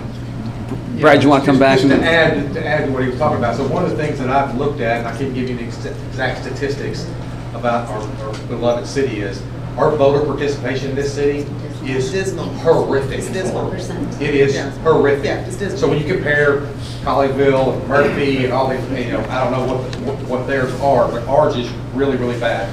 And just to give you an example, I went to a city council meeting there a while back, and it was an issue with the insurance policy for the city. Health insurance. And money was going up, and they were getting a new policy. I was really upset about the end result, but anyway. I was the only citizen in the entire city council meeting. They had a bunch of awards for saving we had a person in the city that did something really great and saved a person's life, and all these awards, and all of a sudden it was all over, and I'm sitting in the city council meeting, and our elected officials who do not have term limits voted for our taxpayer money to pay 100% of the health care increase for the city employees. And that's an argument, different argument. There was nobody there. So understand, I am pro some sort of term limits, but who are you going to get in that spot? Are you going to have somebody that knows what they're doing or doesn't know what they're doing? With the amount of turnout, election-wise, are we going to have enough people to run the city when you have those open spots? It's just a question, really up for discussion. Devil known versus devil unknown is what you're saying, kind of thing? Huh? Devil known versus devil unknown, kind of? Yeah, that's what I lost earlier. My neighbor used to say, sometimes better the devil you know than the one you don't. Okay. Yeah, it's I guess, go ahead. One thing, just to, because underlying theme is that voter turnout or lack of participation is a negative. But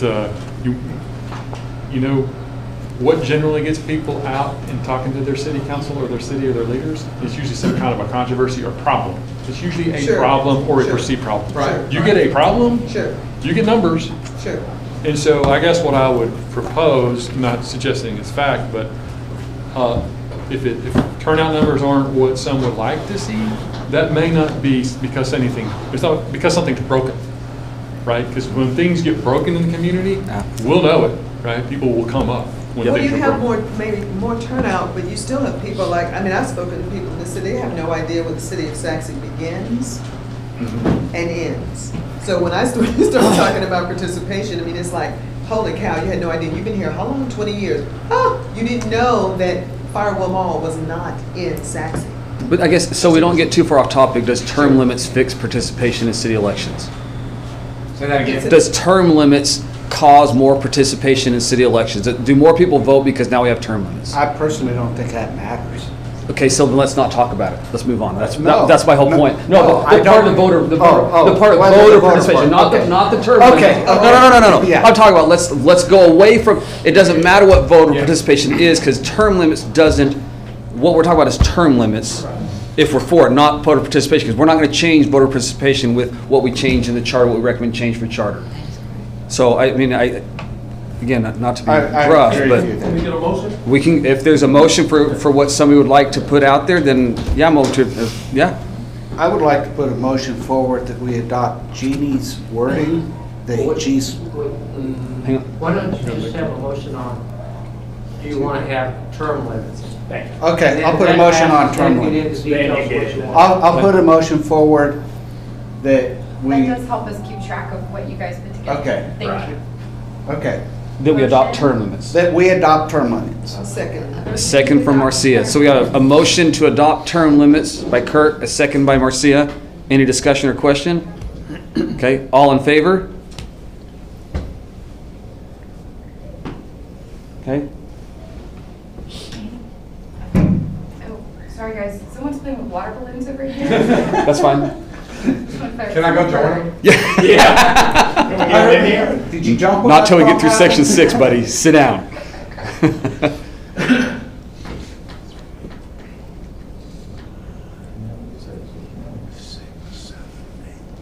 Thank you guys for your. Okay, all opposed?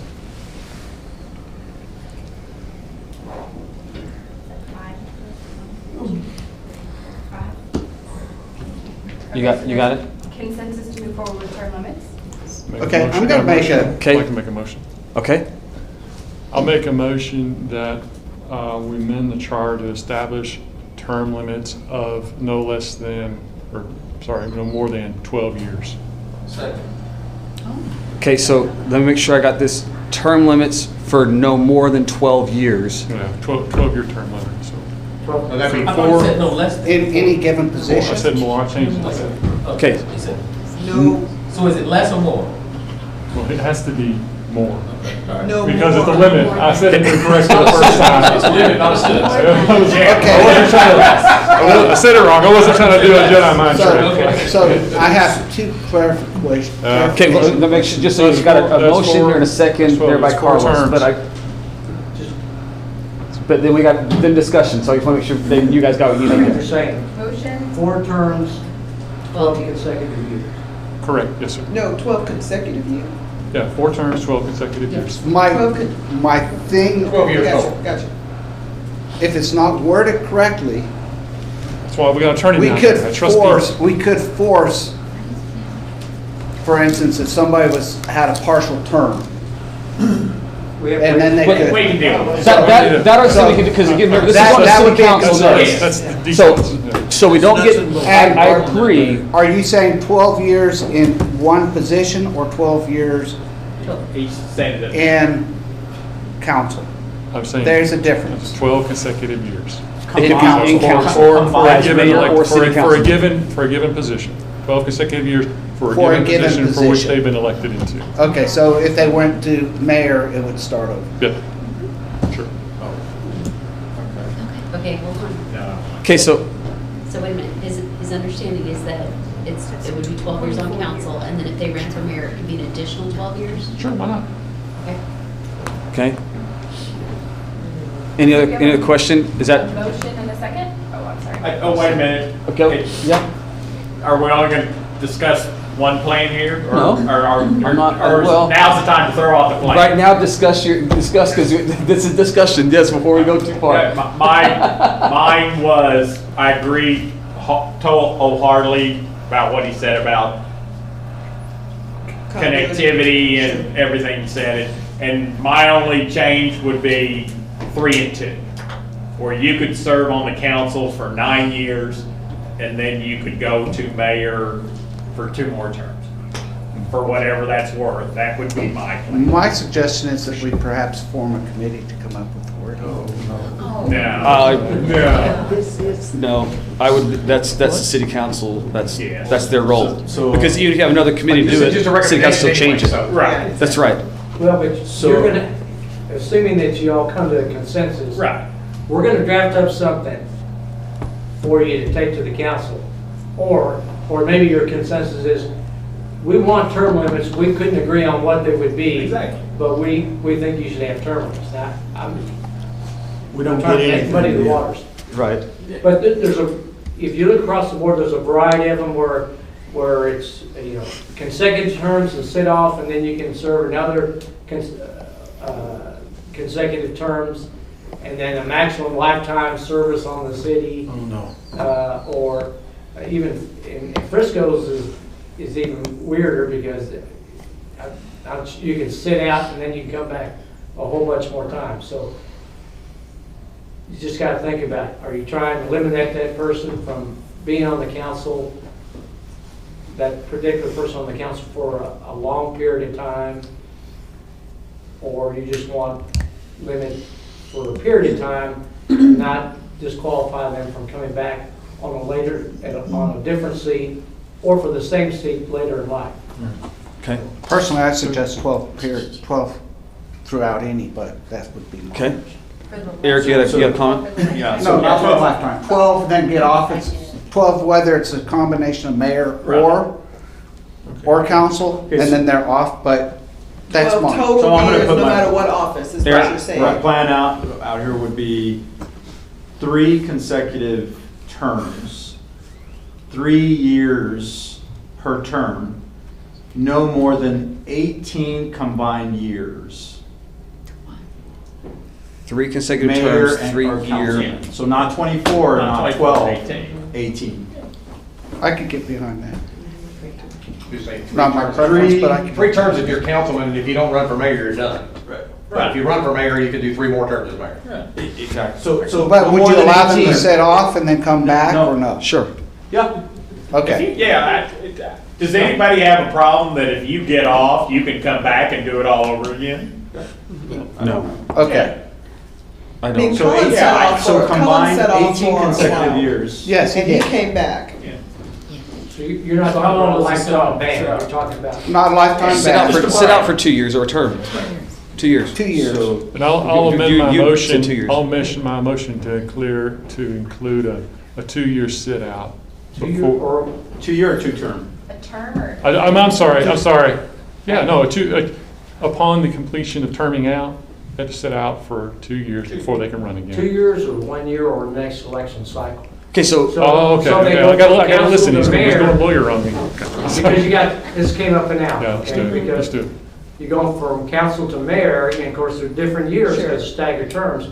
Do they have to sit out a whole year or 3 years, and they miss that cycle to run for the mayor as example, or are you just saying, So the intent is not to preclude them from running for mayor, but the so they go intent, right from council to mayor? that would be the intent. I want to amend my motion to achieve that intent, whatever that looks like, but there would be a 2-year break from council member to rerun to another council member position. Does that make sense? A 2 year or? After your term. 2 years, I said 2. 2 years in any given position, after serving I'm position. fine. I for- heard 2, I can go with 2, but that way, if you're a council member, you gotta sit out, and you go 12 years, you gotta sit out 2 years before you can run again for council member. But you For go council. For council, but not for mayor. Well, I'm sorry. You can go from council to mayor or mayor to council. Yeah. Yes, yes, I would have no delay. Is that, what am I missing? Well, it'll probably be delayed because of staggered. Well, terms. there is that, all right, there is that. Well, unless they. But they go can run. to- If you term out, you can turn around and run for mayor right away. And but it's not a lifetime ban.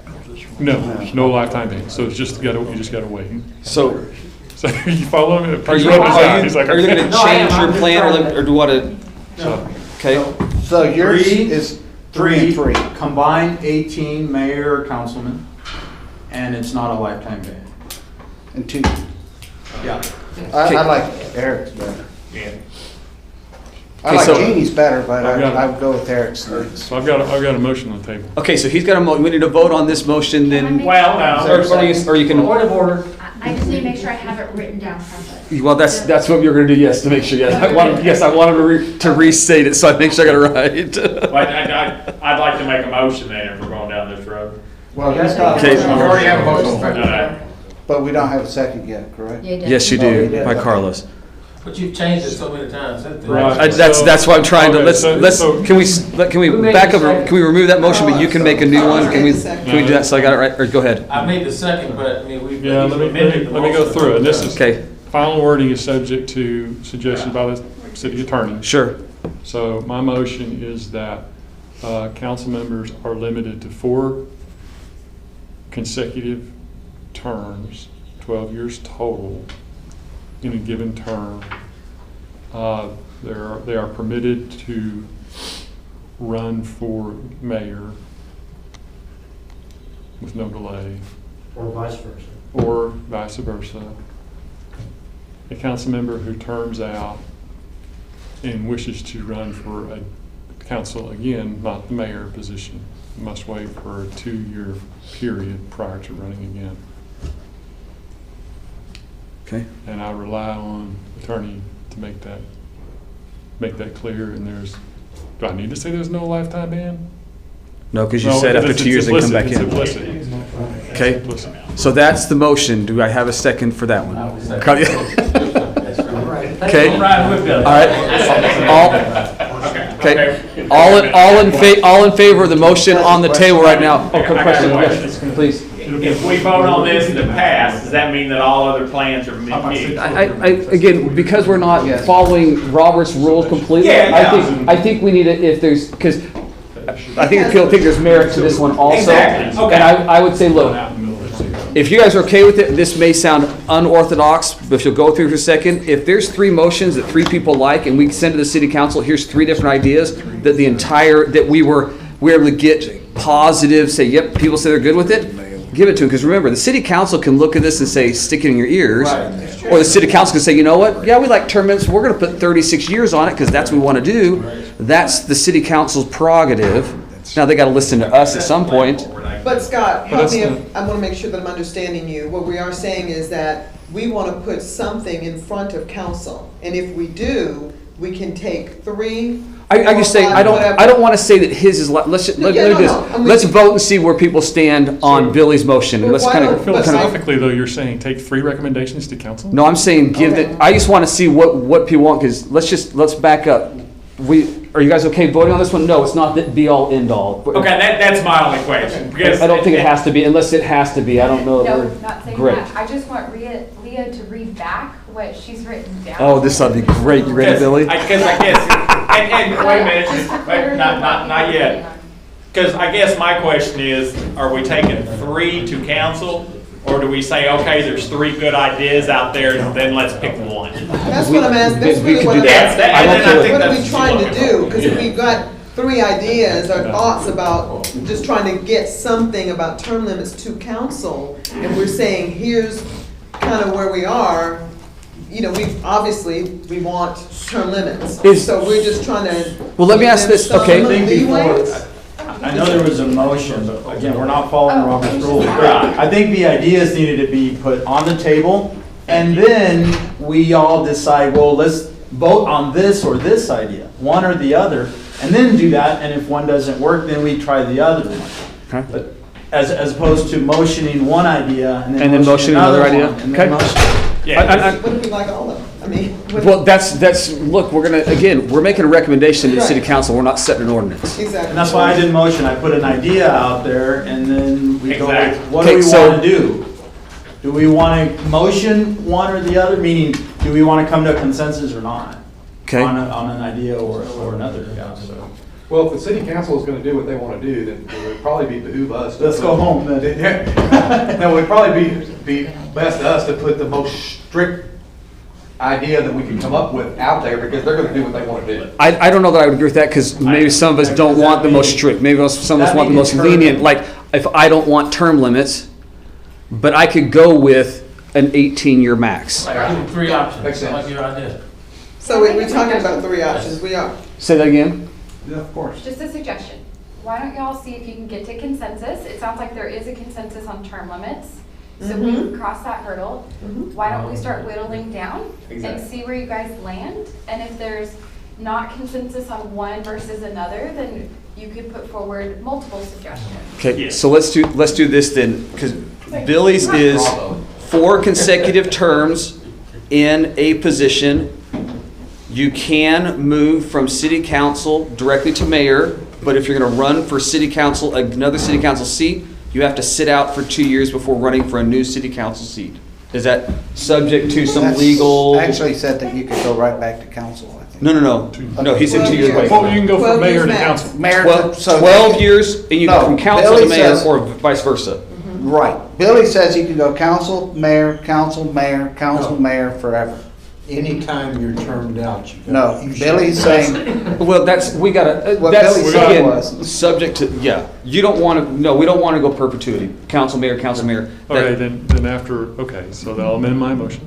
Again, No, obviously I didn't write this all out. Wait, and I don't want to cut into this. After the completion of 4 consecutive mayoral terms, following 4 city council terms that ended within 2 years prior to the start of first election to mayor, the mayor cannot run for another elected position, city or council or mayor, for 2 calendar years. So if you go from council member to mayor, 8 consecutive terms, you got to wait 2 years to run for any office again. Okay. So Okay, let's- what else am I missing? Let's just start right there. Is that clear enough, Leah? We gotta, it's as clear as mud? Same as before. I got it. Yeah, we just added a I've got 2-year it. break after the Okay. mayoral term. Thank you. Those that are in favor of that proposition for term limits, Say the numbers again. 12 Total years. 12 total years, 24, well, 12 consecutive. 12 consecutive years as council. If you want to run for mayor, you can go direct to mayor. And if you go to if you're mayor for another 12 years, to go back to council or to mayor, you got to wait 2 years.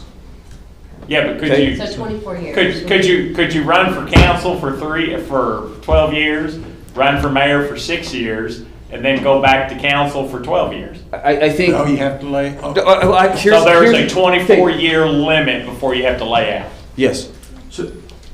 Let's start there because we got a starting point, if that's okay. All in favor of that proposal, please raise your hand. Wait, who I didn't seconded? say- We had a second by Carlos, Billy, and then Carlos. Carlos, did you second? Well- Yeah, I did, because, but we changed it. We changed it a little bit We changed it again. But Again, I'm not so worried about because we're Okay, looking we're trying to get a The feel. attorney said So still the same, I'm good. Because right now, you're just trying to figure out. We're trying to if get a you feel, want so- 24-year Yeah, plan. we're just- And then we did. Okay. We're just wrestling with the nuances. Yeah. semantics. Yeah, So so let's let's- need to achieve the intent. There's Yes. there's no intent here to No, I didn't think play we the go through game the and do rules. 50 years. That's not the intent. That's right. The intent is to work through the semantics so that we get the. Right. You got the 24-year plan, you got the Okay. 18-year plan. Okay, so I guess maybe that's the best way to put it for now. That is. 6-year plan. All in favor of Billy's latest proposal, raise your hand. Okay, you've got 1, 2, 3, 4, 5. Carlos, keep him up. Keep them up. You know what I say? Jim had- Okay, so 1, 2, 3. There's You 5 don't of have them. Ah, to vote for it just because you second. I'm good with it. I got it, thank you. Okay, You can second it to vote against. did you get it there, Lee? So to keep it simple, can I say an 18-year plan? And yes, I know we got to work on semantics. Those opposed? Those Oh, those opposed, I'm sorry, those opposed. I'm assuming that the other, Can't vote twice, Carlos. I was gonna pose with this. It's not Chicago. you got 9 opposed. Thank you, I got it. Okay. I have a question. Can you vote for multiple plans? Yes, you could. Of course you can. Yes, you could. Yes, Yes, yeah, because you're about to. Okay. because you're about to. Okay, I'm gonna, for the, again, sake of time, we're supposed to be at section 6. We're doing great, guys. 18-year plan, I know we gotta work on some semantics of it, but an 18-year service limit before you have to sit out. Is that Combined. combined Combined 18 years? Combined 9 in council any and mayor, position. no more than 18. No more than 18. Okay, with, I know some little Consecutive things. years. Consecutive. Because you are able to. Sit out for 2 Sit out, and then right. go back, okay? Okay, let me make But sure. if you were Is council there a only. limit on how long to sit out? Is that still 2 years. years. I think we're still with 2 years? Hang on. So, say it again, I'll make sure I, So it's 3 terms as council, 3 terms as mayor, for 3 years each, and no more than 18 consecutive.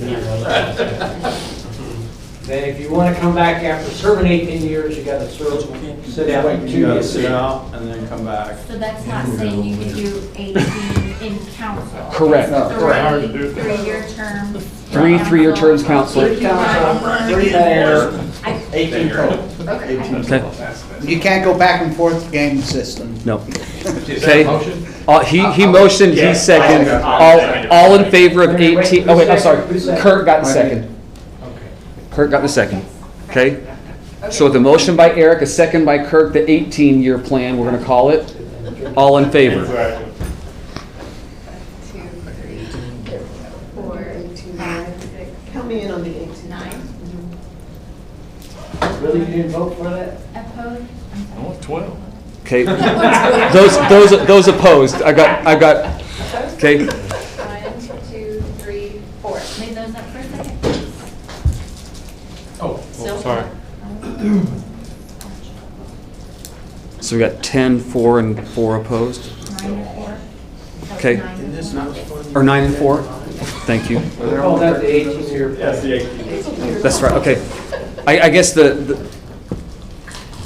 do we want to look at another option? No. Or are we good with this? I feel like consensus was reached, so no. Okay. Let's please. Great. I totally get moving on. Hey, guys, I could have moved on 30 minutes ago. So I move that we take a bathroom break. Okay, let's take a 5-minute bathroom break, then we gotta come back and start moving into section 4. Move into section 4, city administration. Okay, first one, 4.01, city manager. Aside from the his, her, he, we talked about that last time. We're gonna change we're gonna recommend it to be gender neutral. Is what we talked about last week. Any other questions on this section? On that general neutral thing,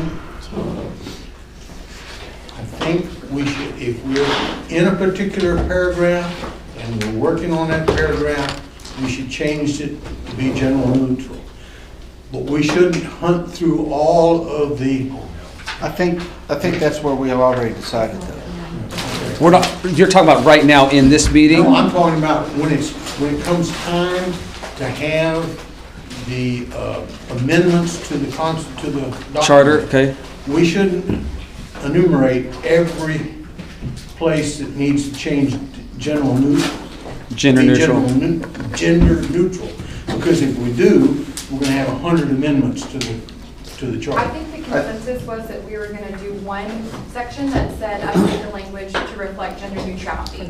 Yeah. As one item that covers the entire document. We've covered that. Okay. Okay. As long as we don't identify every one for the voters to vote on. I think it'd be fun to watch people sit there with 1,000 different, sorry. That would be fun. Sorry. Too soon. That's right. So, any other questions, or comments with city manager? City Yes. manager, section 4.014. In case of absence? Yes, Okay. disability or suspension, that's what I'm getting to, of the city manager. And I'm saying if they're suspended, why would we want them to go on and do this particular thing? Designated I think- qualified. Is that? Well, I would say two comments when you talk about if the city manager is suspended. Yes. It is, to give you an idea, you're suspended because there's an investigation trying to see somebody made an accusation against you, they suspend you from what you're doing at that time. They Okay. find out that, hey, you didn't do anything wrong, Okay. and it was unfounded, I may want that city manager back, but that's the city council's job to do that. Yeah, I understand that. But So you that- understand my question. Why would you want that person to designate, if you're suspended, I'm thinking, why would you want somebody, I'm just a question. Yeah, I think it says the city council may designate a qualified officer. Right. No, Which but allows the council to The city say, manager may- okay. we're gonna suspend the manager, so this other person's gonna take the place for the period of time until everything's Okay. resolved. Then for section 4.015E, prepare and accept items for inclusion in the official agenda of all city council meetings and meetings of all boards and commissions. Is that, just a point of reference for me, is this the only way, city manager, that things get on the agenda? I just didn't have, this person prepares, the city manager prepares, but I didn't see anything under the mayor's duties where they prepare and accept. Well, things for the in the official previous agenda one, we items. talked where if you had 3 city council members, they could because we went over that number instead of being, they could recommend something end up on the agenda. The mayor does have the ability to have things added to the agenda, but here, I think, it's saying the city manager is the one that actually So make sure it happens. I have personal experience in 2008 with Okay. Mr. George, shortly Sure. after he became manager. Sure. Because my street was such that the ambulance and fire would always go 2 blocks away from us. So we renamed the street. So I petitioned the street, and I worked with, after the petition was signed, it took, Billy kept me up to date because it took a couple times because he explained to me that they don't like to go too long. So basically it was when it could get slotted in there so that it could get passed, but the city manager, at least at that time, kind of helped manage the size of the agenda because there's always more things to talk about than there's time to talk about. Sure, but I just didn't know where was it else said wrong grammar. That else said elsewhere. Anyway, who is responsible for the agenda? How do things get on the official city council agenda? I didn't find that stated anywhere other than here. Oh, So right. I'm asking that question because the city manager prepares and accepts items, but when I looked under, oh, okay, that's fine, but the mayor does not have that capacity. I didn't see anywhere where the city, unless I read it, missed it, whatever, where the city council comes together, has to be a vote of a quorum or whatever, in how things get on the agenda. I can answer that question. Please Okay. do. From a council manager form of government, which is what we have here in Saxon. Yes. The city manager is responsible for preparing and submitting the agenda to the city council for their consideration. Yes, so if I wanted to get an item on the agenda, John Q. Public, whatever, I need to contact the city manager, or it needs to go to council? What is that structure? There's a couple of different ways you could do it. Do you want to speak to that? Yeah, you can actually speak to your council member and they would bring it to the city manager and say, you know, we need to explore this, whether or not this needs to be on the agenda. Or you call the city and you ask for a meeting with Gina or Lauren. Is it a done deal that that item that I bring up is going to make it onto the agenda? How does that work? Does it need to have a vote? I'm just curious myself. Let me ask. Okay. Well, go ahead. Only because it's here, Mhm. I just didn't know how things made it onto the agenda, so Right. that's the reason why I'm asking the question. So in my experience, so yes, the city manager can absolutely put things on there, and that's the normal business stuff, right? That just Yeah, happens. yeah, And then beyond that, it is the mayor. The mayor presides over the council, and so the mayor can certainly direct. In my experience, it doesn't say that, but remember who city The mayor. manager works for the For the mayor and council. Well, council. sure. Right, so you're not going to tell your boss, no. And then beyond that, to your example, no, like anybody can come in and request, and you want to discuss that, and like, you know, city staff will usually feel it out, okay, what's the issue, trying to understand fully what the matters are. Often there's other ways it can be better handled and not take up a part of the business meeting for the city. And so it doesn't always, there's not a direct line, like a citizen can't say, I want to discuss the color of stop signs at the city council member, put that on the city council agenda. That just, no, we have things that we do. There's a whole world that governs that kind of stuff. Can explain that show, but no, that there's just, I'm not aware of a direct link between like a citizen, and it kind of needs to be, in my opinion, there needs to be some kind of a vetting process before something gets on the city council agenda, because it is the official business meeting of the city. It's where the work gets done. And if it became a free-for-all, somebody could easily, should they desire to, they could totally usurp the time for things that are, to basically do a citizen's filibuster. So we don't want that. We don't want that. But I just wanted to know what the process was. John Q. Public, how do I get things on the agenda? What is the process? Go to your city council. Call the city. Do we need to spell that out? No. No, Okay. we do not. Okay. Unless, We already have some. Yeah. There's initiative, and there's referendum, Sure. and there's petitions. But does that solve it? Huh? But does that solve? That just- doesn't put it on the council's agenda. If the council refuses to put something on the agenda that you want, and you've tried and it won't go, then you have to go to either a petition, or you have to do a referendum, and that then goes to the voters, and that forces it onto the council. Which is why we're at a petition point of phase with term limits right now, because Yeah. many citizens have been asking for years for term limits to be put on the agenda, and it hasn't happened. Okay, now, so that's a long time to just get I just have a simple question, how do I get that? I'm just trying to. I think it's you go to your city council member or one that you know and say, look, I'd like this to be discussed at a city council level. And if they agree, they can go to city manager and say, or go to the mayor and say, we want to put this on the agenda. Because that's their responsibility. Yeah, and is that, it should be their responsibility, I would say, they're voted elected Right. officials. But is that, what happens is that the protocol, is that the procedure And does John Q. Public know that so that they can make that happen? I'm just wondering, if not this body, I would say, where do they find that so that they understand the path that they must take in order to get something on? John Q. Public's gonna have to call somebody somewhere, and Yeah. they will point them down the right path. At Okay. least that's my experience. That's what I would say. I can say, Okay. that was my experience when I showed up at a council meeting saying this, somebody needs to help me because an ambulance went 2 blocks away. And by the way, 3 of my neighbors didn't speak English. Yes, I was very concerned. I tell you, as a father, that's the worst thing you could possibly do is see an ambulance turn the wrong direction when your kid is needing an ambulance. If you're saying we don't need to fortify that, but I just want to make sure that there is a clear path for how. I think what the there is. procedure is. I think there's as clear as it can get. This language here is common across every charter I saw. I don't know if there's a better way to, again, I think we create more problems by putting more restrictions in there. I'm not trying to have a restriction, I'm just wondering what the process is for. Is this meaning the mayor doesn't have that ability, the city council, it's Well, not stated? I think the mayor and the city council do, because remember, they are the city manager's boss.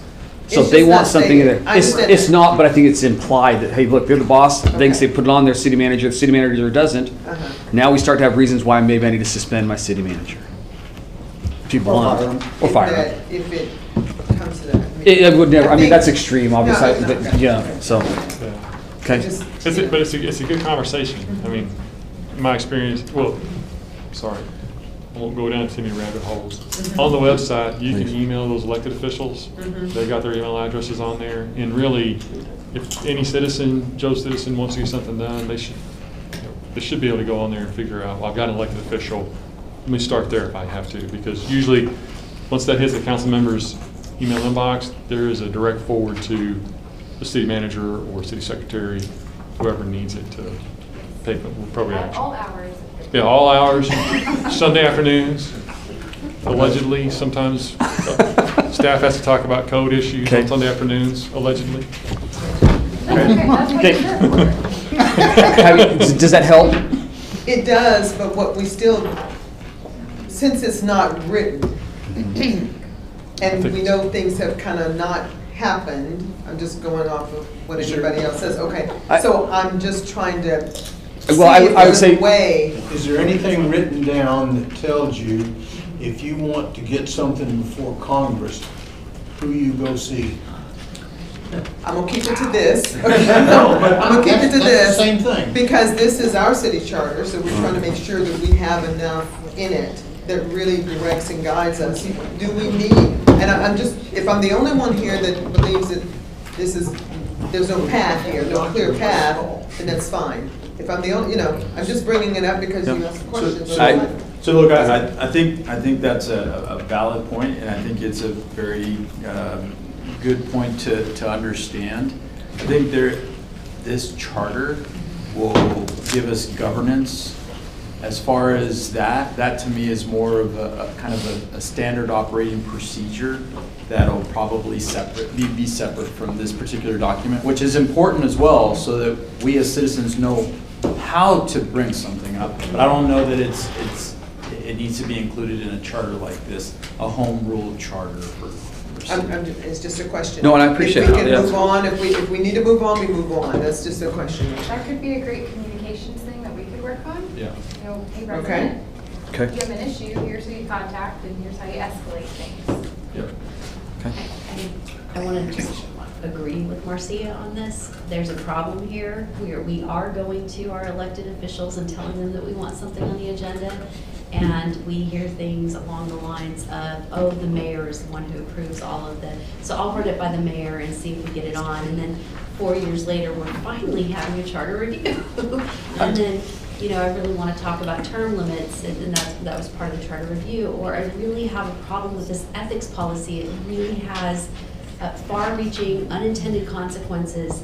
And at this point, pure unadulterated, ignore, it's not going to get on the agenda.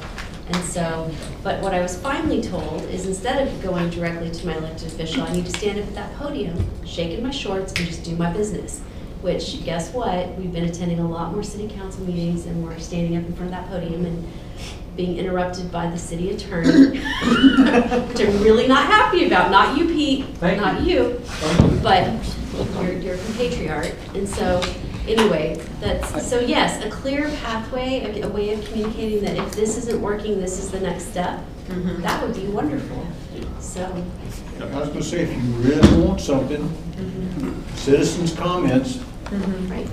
Okay. that's the agenda. I'll enter, That's where you can any stand changes before that, them and say or, whatever you want to say. And Butch is exactly right. If there's something that, like the petition, I mean, the charter's clear about avenues. If your government's being unresponsive and you need something done, here's what you can do. well, or vote them out. So,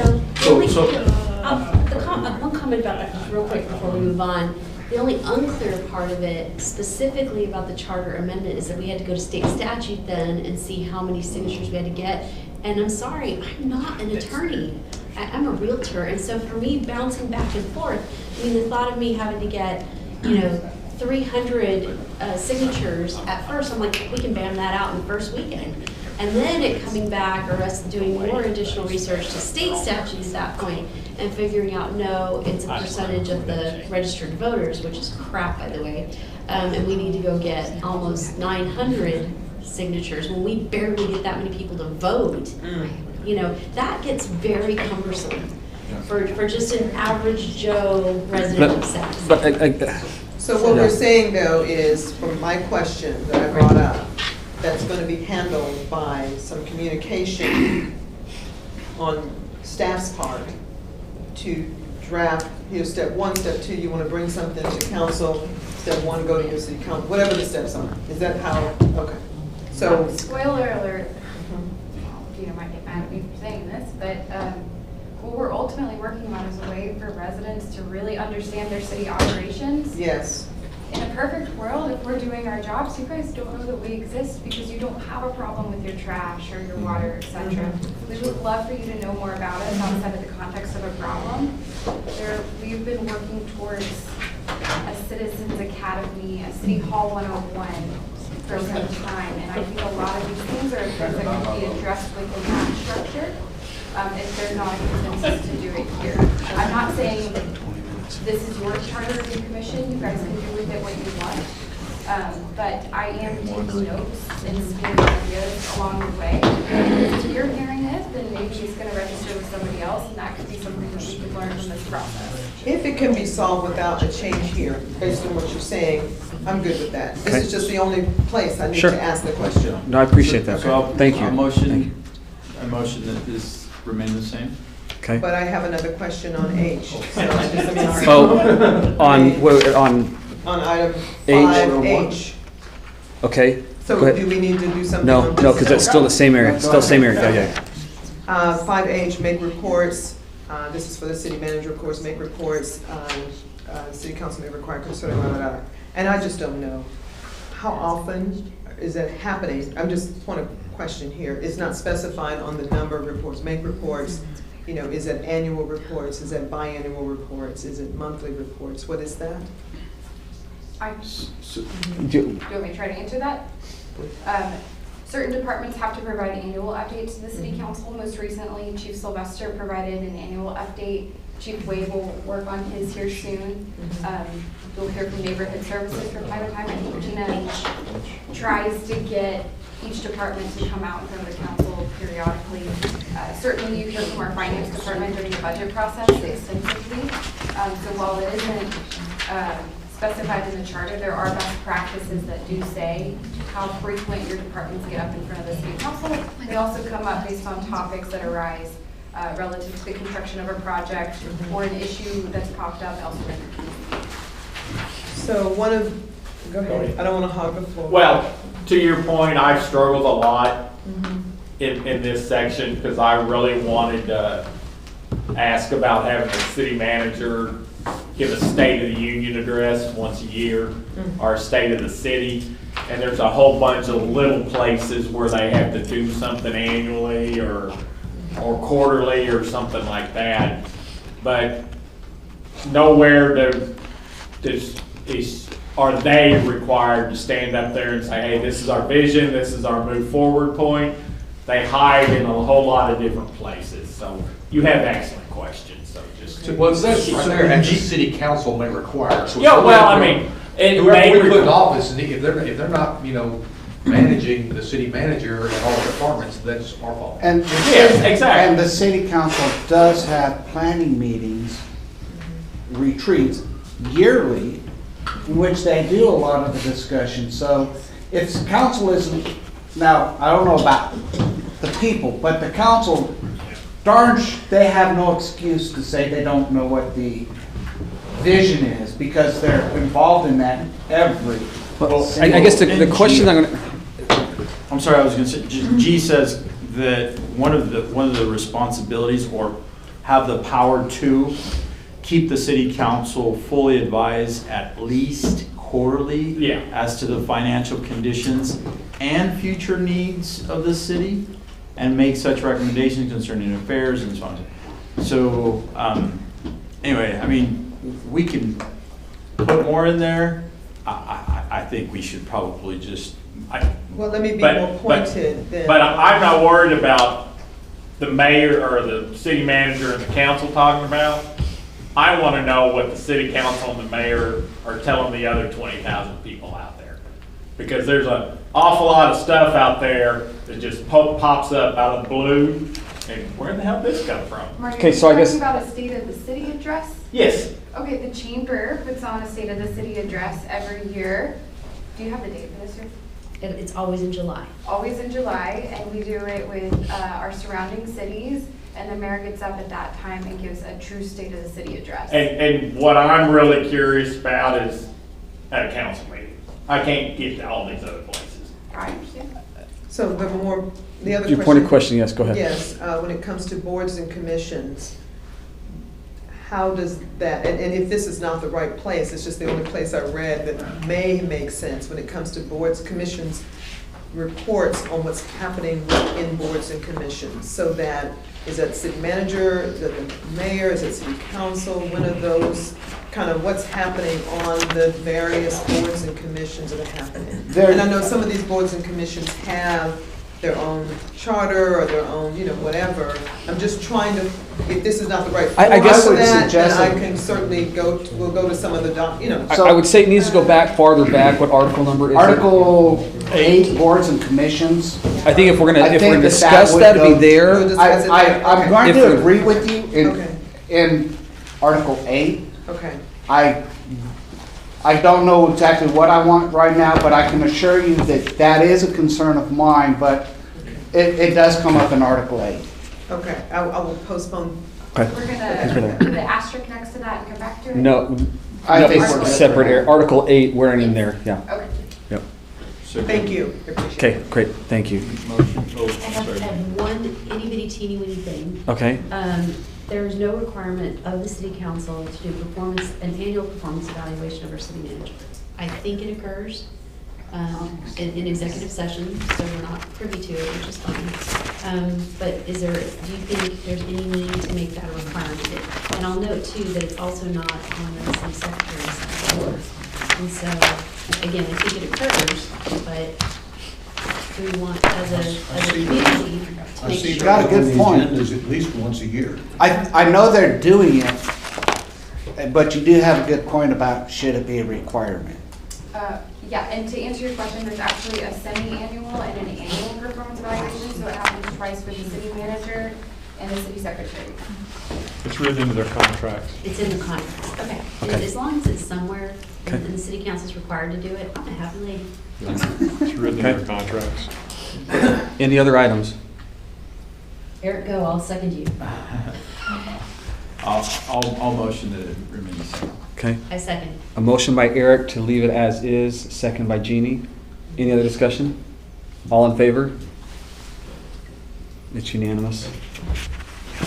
Okay, 4.02, city secretary. Any concerns about things written about city secretary? Plug your ears. No. A motion to keep it. Second. Second, okay, a motion to leave city secretary as is by Kurt Motion, Carlos second. and Carlos a second. All in favor? Leaving city, are you going against city secretary? No, leave it alone. Okay. Just, I gotta make sure I know you're looking at me like, You don't want an accidental loan. It was the deer in the headlights look, that was unanimous. Thank you. That look was great. You guys might have just walked out. 4.03, we just voted that you're buying us dinner. Especially coming from me. I'm sorry. And you even voted for it. 4.03, municipal court. Any concerns or suggested changes to the section on municipal court, 4.03? Consistent with state law. Okay, I move that we leave it alone. Second. okay. Billy. Motion by Billy to leave it alone, Jeannie to second. Jeannie motion to the second. Oh, sorry. All in favor of leaving it alone?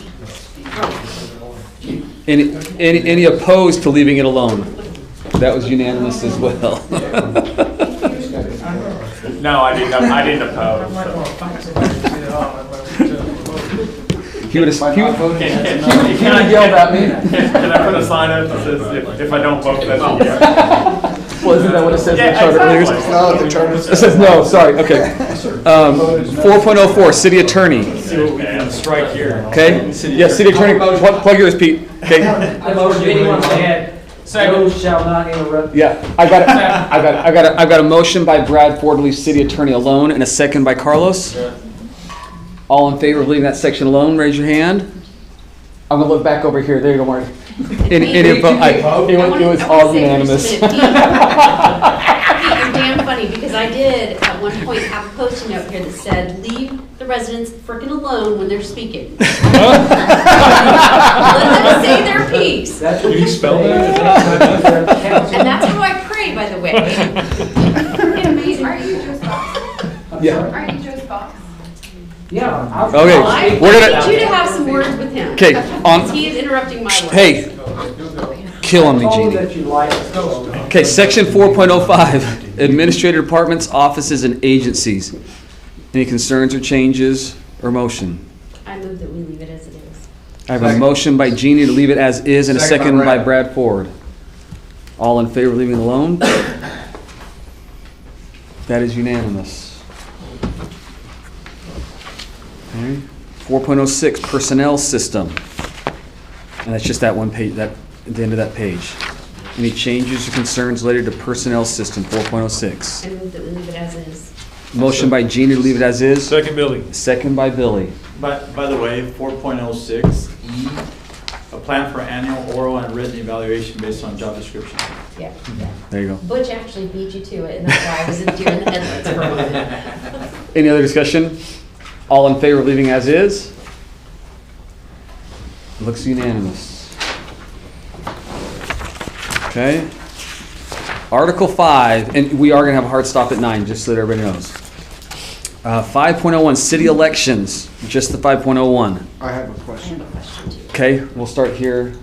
Okay, number 2 says that it'll be held on the annual uniform election date in May.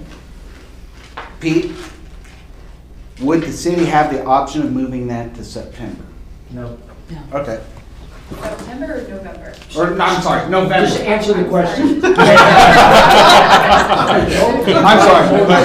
No, Is the state law say that it has to be in May? Or is that an option of the 2? The legislature's been trying for several years to move them to November, so they can have great turnout. Hasn't happened. Uh, Okay. I'd have to look at whether we can move it to November and what impact it has on everything. The question I would have, is there a concern that it needs to be moved to November, or is it just a curiosity? No, actually, if it can be moved to November, I would like to make a motion that it be moved to November. If this needs to be asterisked and come back, that's fine. But I think that it would benefit the city to move it to November when there is a higher voter turnout. So, to be argumentative, Sure.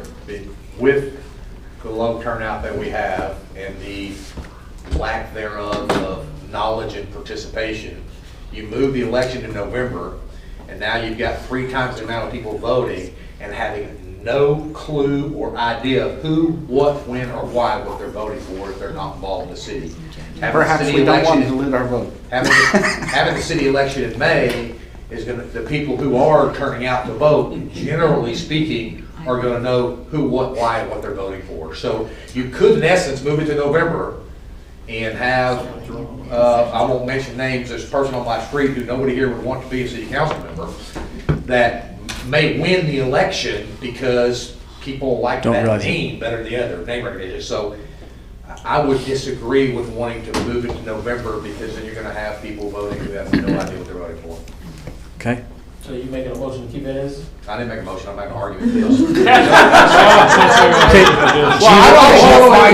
You had a question? Leave it as it is. Sorry. Yes, I do. It's their vote. Okay, hang on. But Gee. it has nothing to do with May, but it does have to do with this item. Within this, with item Within this 2? set, correct. Okay, go ahead. And it is specifically I2. The city council shall be responsible for specifying the locations where such elections shall be held. Our election polling places have moved all over the city, and it's very, very, very confusing. So I did do my research again on a lot of other cities, and they're very specific about where their polling places are. Now, I understand that just recently, that there was, the legislatures basically said that the counties can't work together anymore, like Collin County can't put their stuff with Dallas County stuff, and because we straddle, am I wrong in this? I haven't seen that, but. Okay, But there's all the something- cities, excuse me, all the cities contract with your well, we're like Saxon and Richland, where you're both county. We contract with both county election officials to run the election, so the city secretary is just the local election official, doesn't establish where the polling places are. It's all controlled by those contracts, so the county decides Okay. where the polling places are. Like, I live in Richmond, but I can sometimes go vote in Allen City Hall. So, And that's great if you want to, but here's my issue, or what I'm questioning. Dallas County never seems to have a problem with their polling place in Saxe. Collin County does. And it's not right that Saxe residents have to go to Collin College in Wiley to vote. They need a place in Saxe. But is that a county problem, or is that a Saxon problem? I guess let me rephrase that question, okay?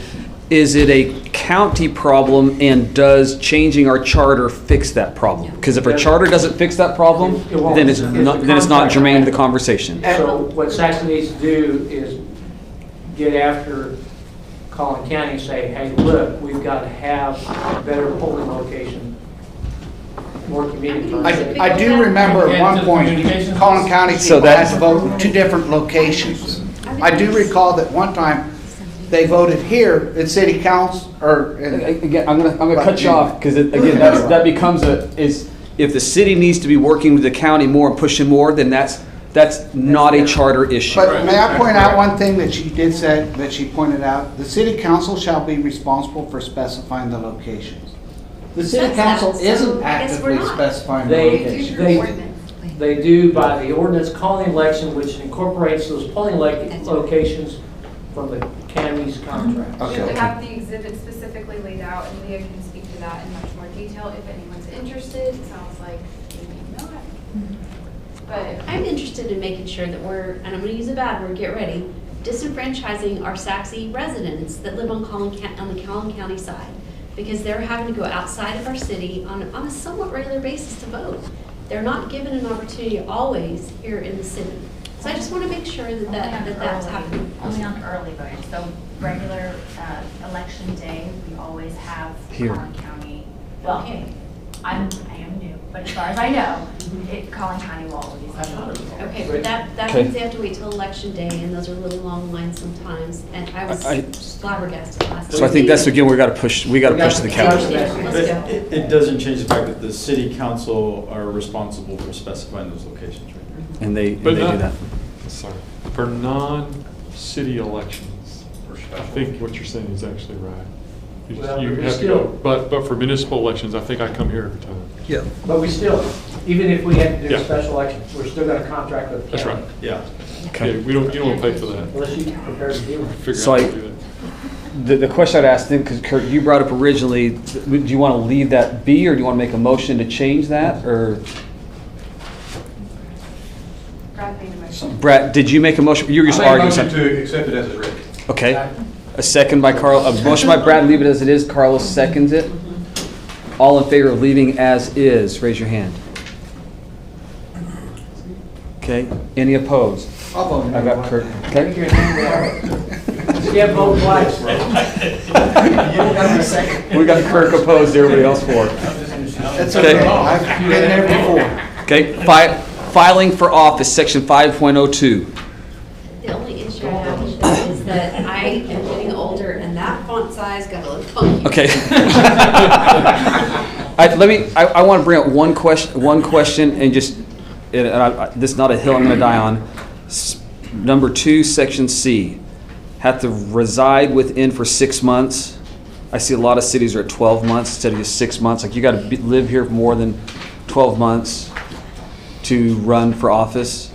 Does anybody else? Does anybody else? I think Does anybody else see goes to Billy's earlier point with continuity, what he talked about, creating continuity. Well, I'm more thinking of you're brand new to the city. Well, I and within think- 6 months you're allowed to run for office. Yeah, what do you know? That's what you're saying. That's What good. do you know? But that's it. You know nothing. But on the flip side, and just playing devil's advocate here, 6 months, 12 months? Does it make that big a difference? That's why I asked the question. So The question is, do we trust us uninformed voters? I like the suggestion. But I do like the And suggestion. I would make a motion to adopt that. And I'll Okay. second that. Okay, so there's a motion. Hold on. Hang on, okay. I was hoping it wasn't gonna come up, because it gets kind of confusing. Right now it says 6 months prior to the filing deadline. The election code, which trumps everything, does not allow the charter to provide for residency longer than 12 months prior to election date. Not Oh, so if you go filing. 12, you could push beyond it. You got it? Leave it. So technically, right now, Then leave it. No, you could hang on, hang on. Go ahead. Filing deadline under the election code is 62 days prior to the election day. How many days? 62. 62.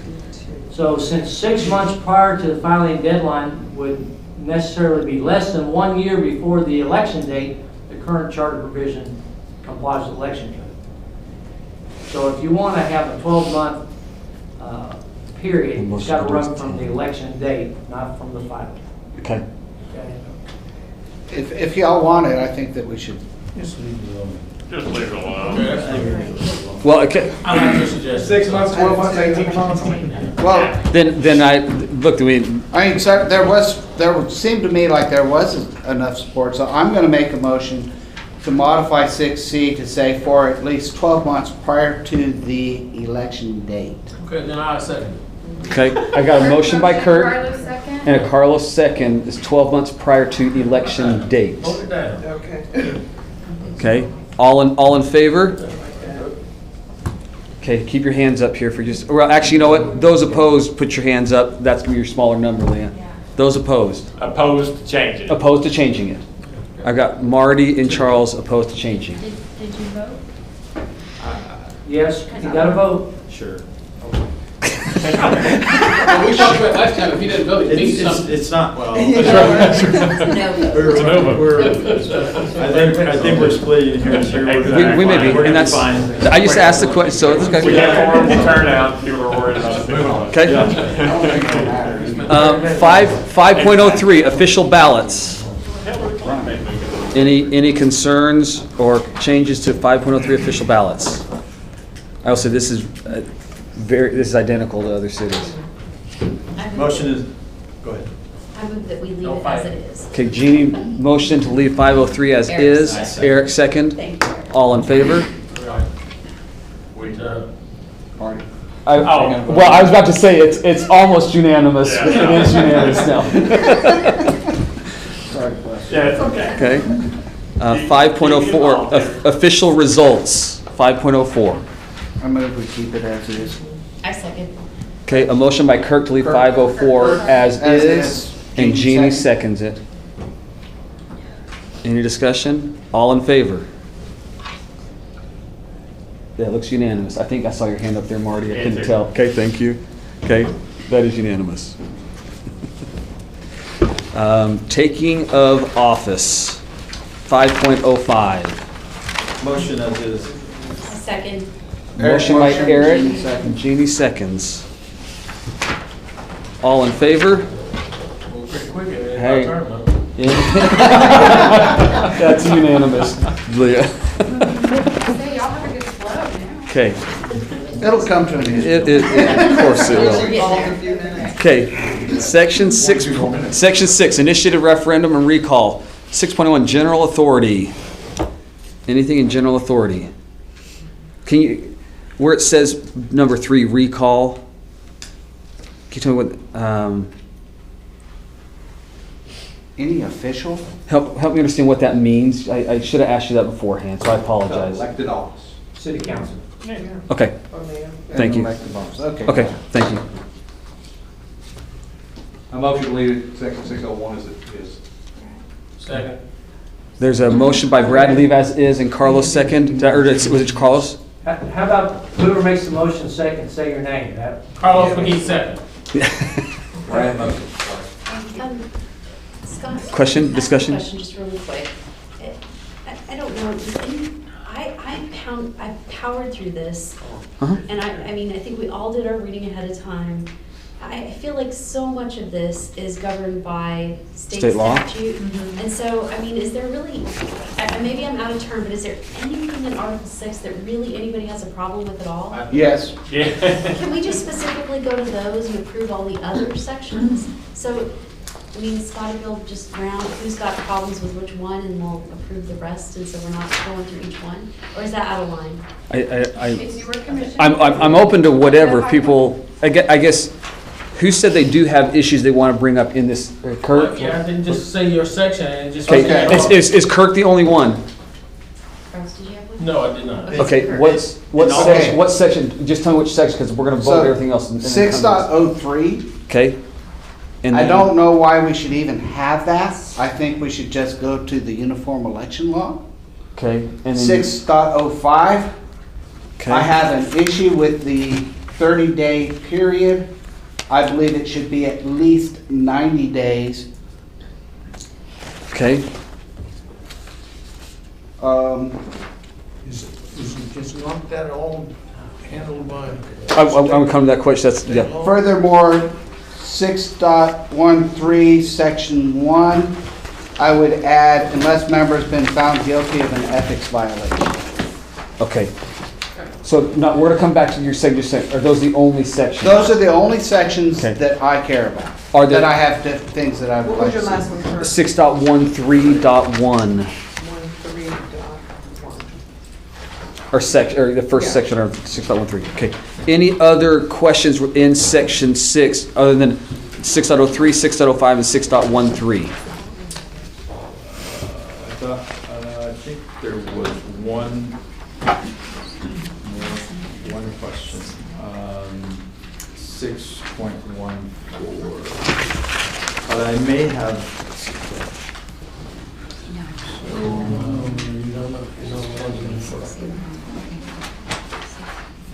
We just heard by the city or. Yeah, well, I had a question, not that I have a concern. A change or It was question? It was a question, just a question. Okay. So, do we want to go in order? Will the answer to the question change your decision if you're going to motion anything? I guess is the question I have. Let's leave 6.14 off, just for a second. Okay, so I'll entertain a motion to approve all sections of Article 6 with the exception of 03, 05, 13, and 14. Marty second. Second. So who motioned? I missed that. Oh, I thought you did. No, I didn't. I'll entertain one. No, I was not motioning. I so move. Okay, so I Jeannie second. Martin moves to approve everything except 03, 05, 13, and 14. Marty Marty seconds Polo it. seconds. Okay, all in favor, raise your hand. 05, 03, 05, and what? 03, 05, 13, and 13, 1, and 14. That's unanimous for that. So let's go to 03, and the question I think, Pete, Depending what the question is, I'm gonna have to check. okay, so on 6.03, your point, Kirk, was, remind me My that point one. is that Should we just, Okay. the 3 and 4, the uniform election law has a very detailed explanation of what the signatures look like. I don't see a reason for us to have something that's different from that. I don't see a reason for us to specify 20 signatures on each blank petition. I think, honestly, both. Is that state law or is that? It's confusing and I didn't think we were gonna get this far. Well, we could put it. Way to go, Kurt. You stumped him. Because not all these animals are animals in the election code. And so Okay, there's a chapter that governs elections that are outside the election code. Right, but the form And of I've got to find that chapter to go see what those processes are. but the code has information on what on a petition. I think we should just eliminate 604 and let it go to the code. I think what Pete is saying You mean is there are some 603? things that do reflect, that have to be governed by the election law. And And some then there are are local some petitions determination. that are governed by the So charter. what I would suggest not to hold it up is How come that you we understand? identify what the issues are. I can study those issues and have an answer for you next time. That way. Okay, Carlos, you had Hang on, Kurt. You said that you 604, but you told us 603, Okay. 605, and Okay, sorry. so we voted on everything else Okay. other than that. So I just want to be clear. Are we? Because we've already voted on 604. already passed 604. Right. That's it. Oh, you're, sorry. Okay. I misstated because it was 604 that I meant to say. 603 it should be okay. 'Cause I 603 agree. is fine. I mean, Okay, no, I appreciate it. I'm sorry. I was looking, it's like, wait. You're right. I said 603. I put my note in the wrong Okay, place. So do we have to go back and amend the other motion? or you just- No, because it passed swap with out? everybody. Okay, yeah, that's what I thought. So what is it in 604 that you have an issue with? So I can. The 604, I honestly question if the entire thing is needed because my reading of the election law says how to do a petition. Kirk, There's a lot of detail in that. You've already voted 604 gone. Right. And it's gone, so it's got to go. That's fine. Right. Next. Unless it's 603 that you're, because. So we need to vote, or is it, I guess I make a motion, we approve 603 as Correct. is. That, I'll make that motion. So Scott will moved, make so the moved. motion to approve 603, Carlos seconds it. All in favor to approve 603? That is not unanimous. Okay, any opposed? You can oppose it, it's okay. Jeannie Martin opposes. I don't Did think you- that's, Kurt too. Wait, I think Kirk it's fair. He pulled it out. He had a problem with it. I got the wrong number. Right. We can come back to 603 and 604 that you had issues with, right? Well, Or was it just 604, 605. then- I'm sorry, I misstated. I meant 604, Yes. Okay. but, How about if I look at 604 Let me have Pete and look at see if- 604 and 605. but I'm good with that. I'll look at 604 and come back and tell you next time. We don't need this, or let's talk about it, okay? Wait, making a note. I'm making that note here. And is 605, okay, that one's a different question. 605 is a different question. What's your issue there? I believe that people should have more than 30 days. I think 90 days is a much more appropriate number. That's a question, does state law govern that? Okay, To I'll me. check that. Can I ask a procedural question? As Pete's looking at this stuff, it probably won't take him a month to get back to us, because that's when our next meeting is. Right. Would you all be interested in just receiving a memo from Pete that I can forward to the commission?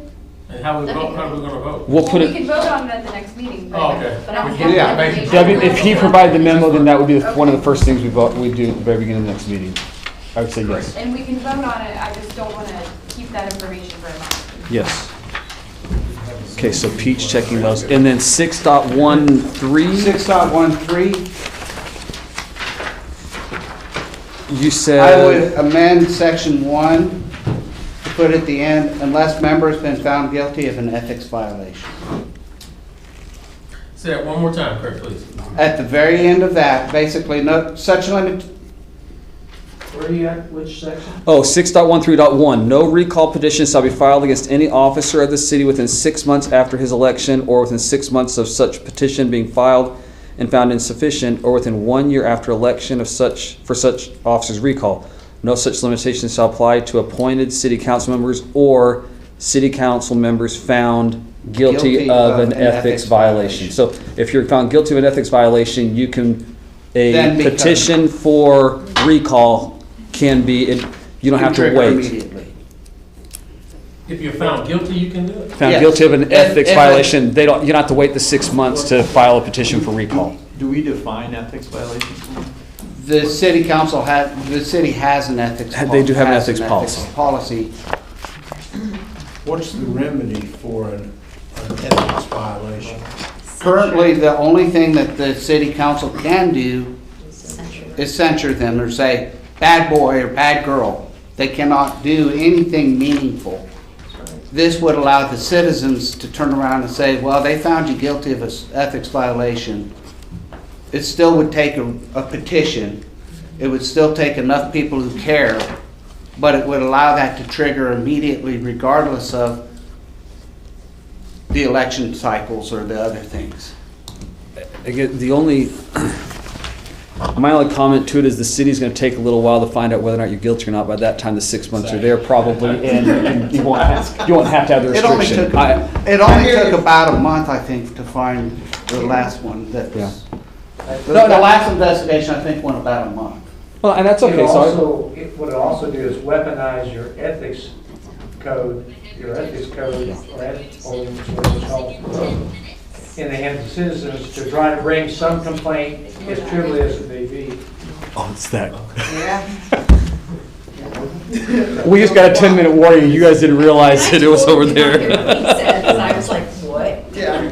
What I'm saying is that if you say, unless you've been found guilty of a violation of the code of ethics, that will weaponize it in the hands of the citizens to bring some complaint, and maybe somebody stubbed their toe. It was a minor violation, not a serious violation. But We could say a serious violation of ethics, a serious ethics violation. I would say if you want It gets away from the intent. Anyway, that was just. Well, I guess to your point, I think it's a valid point. I'd say make a motion. Let's see. what it Okay, means. I move that we add language to section 6.13, section 1, to exclude the time limits and when a city council member has been found guilty of an ethics violation, a serious ethics violation. Serious has no meaning. Right. It is defined in the, No. no? Okay, then we'll remove serious. Guilty of an ethics violation. Okay. A motion to add unless found guilty of an ethics violation to the end of that paragraph. To the end of the. To the end of section. Well. Oh, to the end of. To the first sentence. To the first sentence. First sentence. Okay. Okay. I'll second. Okay. Have a second by Jeannie. All in favor? Got Marcia, Jim, Jeannie, Butch, Kirk, and Marty. Okay. All opposed? I like the idea of it. I don't know how it works in the real world. You know what? It's a good point. That's it. I mean, love the idea. Love the principle. When did it fail? It failed 6 to 7. 6 to 7? Just, and also just point of reference for Kirk in this case, because when we present to the city council, the things where there is kind of split votes, my plan is to make mention of it, because the city council needs to know they may have failed within our committee, but they still need to be aware, because our whole point is to give them the information and give them what people are doing, so it's not going to be, well, it failed, we're going to ignore it completely. Just be aware of that as well. When things are that close, there's obviously not consensus. They need to be aware of that. Okay, 6.14, is there anything, Eric, you had that one? So I just had the question. So this section is failure of city council to call an election. All right.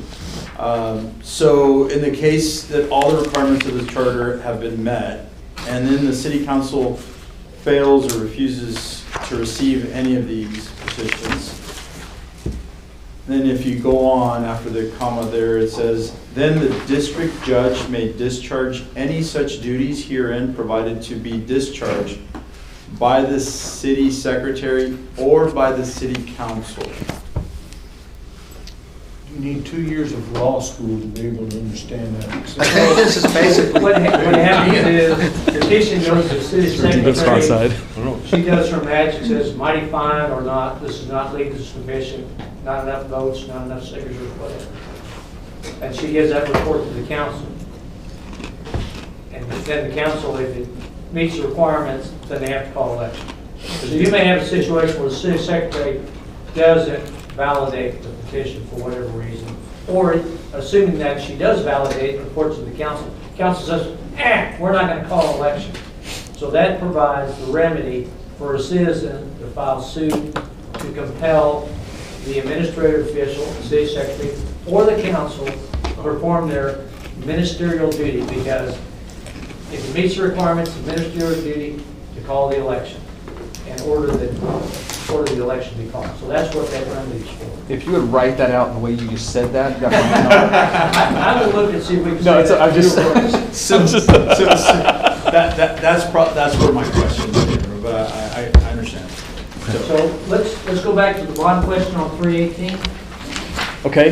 Well, hang on just a second. Are we good at 614? I'll entertain a motion to leave or change. Eric, a motion to leave 6.14 alone. I apologize. 6.14. Motion for Eric and a second from Kirk. All in favor of leaving alone? And that looks unanimous. Thank you. Now then, we're not going to move on to section 7. We've only got a couple minutes. Let's go back to the bond on 318. I think, Pete, you have an update for us. I can't find whether there's a requirement for Humboldt City to have a bond of any of the officials. So you can eliminate it, or you can say the council may require a bond. Make a motion that we change shall to may in section 3.1. Okay. Eric seconds. Changing 3.18, did you get that? Billy's got the motion to change and Eric seconds that. Any discussion or concern? All in favor of? And that is unanimous as well. I'll also change that word boom to born. Okay. Born by the city. Born heaven from the, isn't that there's a Okay.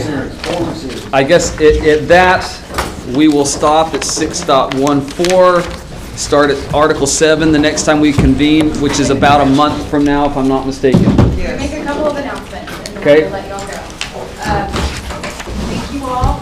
We really appreciate it. Section, Article 7 is the first section where we have a staff recommendation, so I will provide you all with that as part of your agenda packet. Our next meeting is scheduled for May 5th. So we do have a bit of time. If you'll recall in my email, I owe you minutes from last meeting, red lines from last meeting, and then minutes from this meeting. And then Pete will return with information about 6.04 on a memo, and I will try to get you that as soon as he gets it to me. Okay. And then shameless plug, you all are invited to our Boards and Commissions Dinner, which is April 28th at 6:30 p.m. in this building. We would love to have you join Safe us. travels. Billy and I aren't sitting at a table by ourselves. That won't happen. No, I don't think that'll happen. April 28th. April 28th. If you will be there, please RSVP to Leah. Okay. Have a great month. We'll do it. We're adjourned. Go home.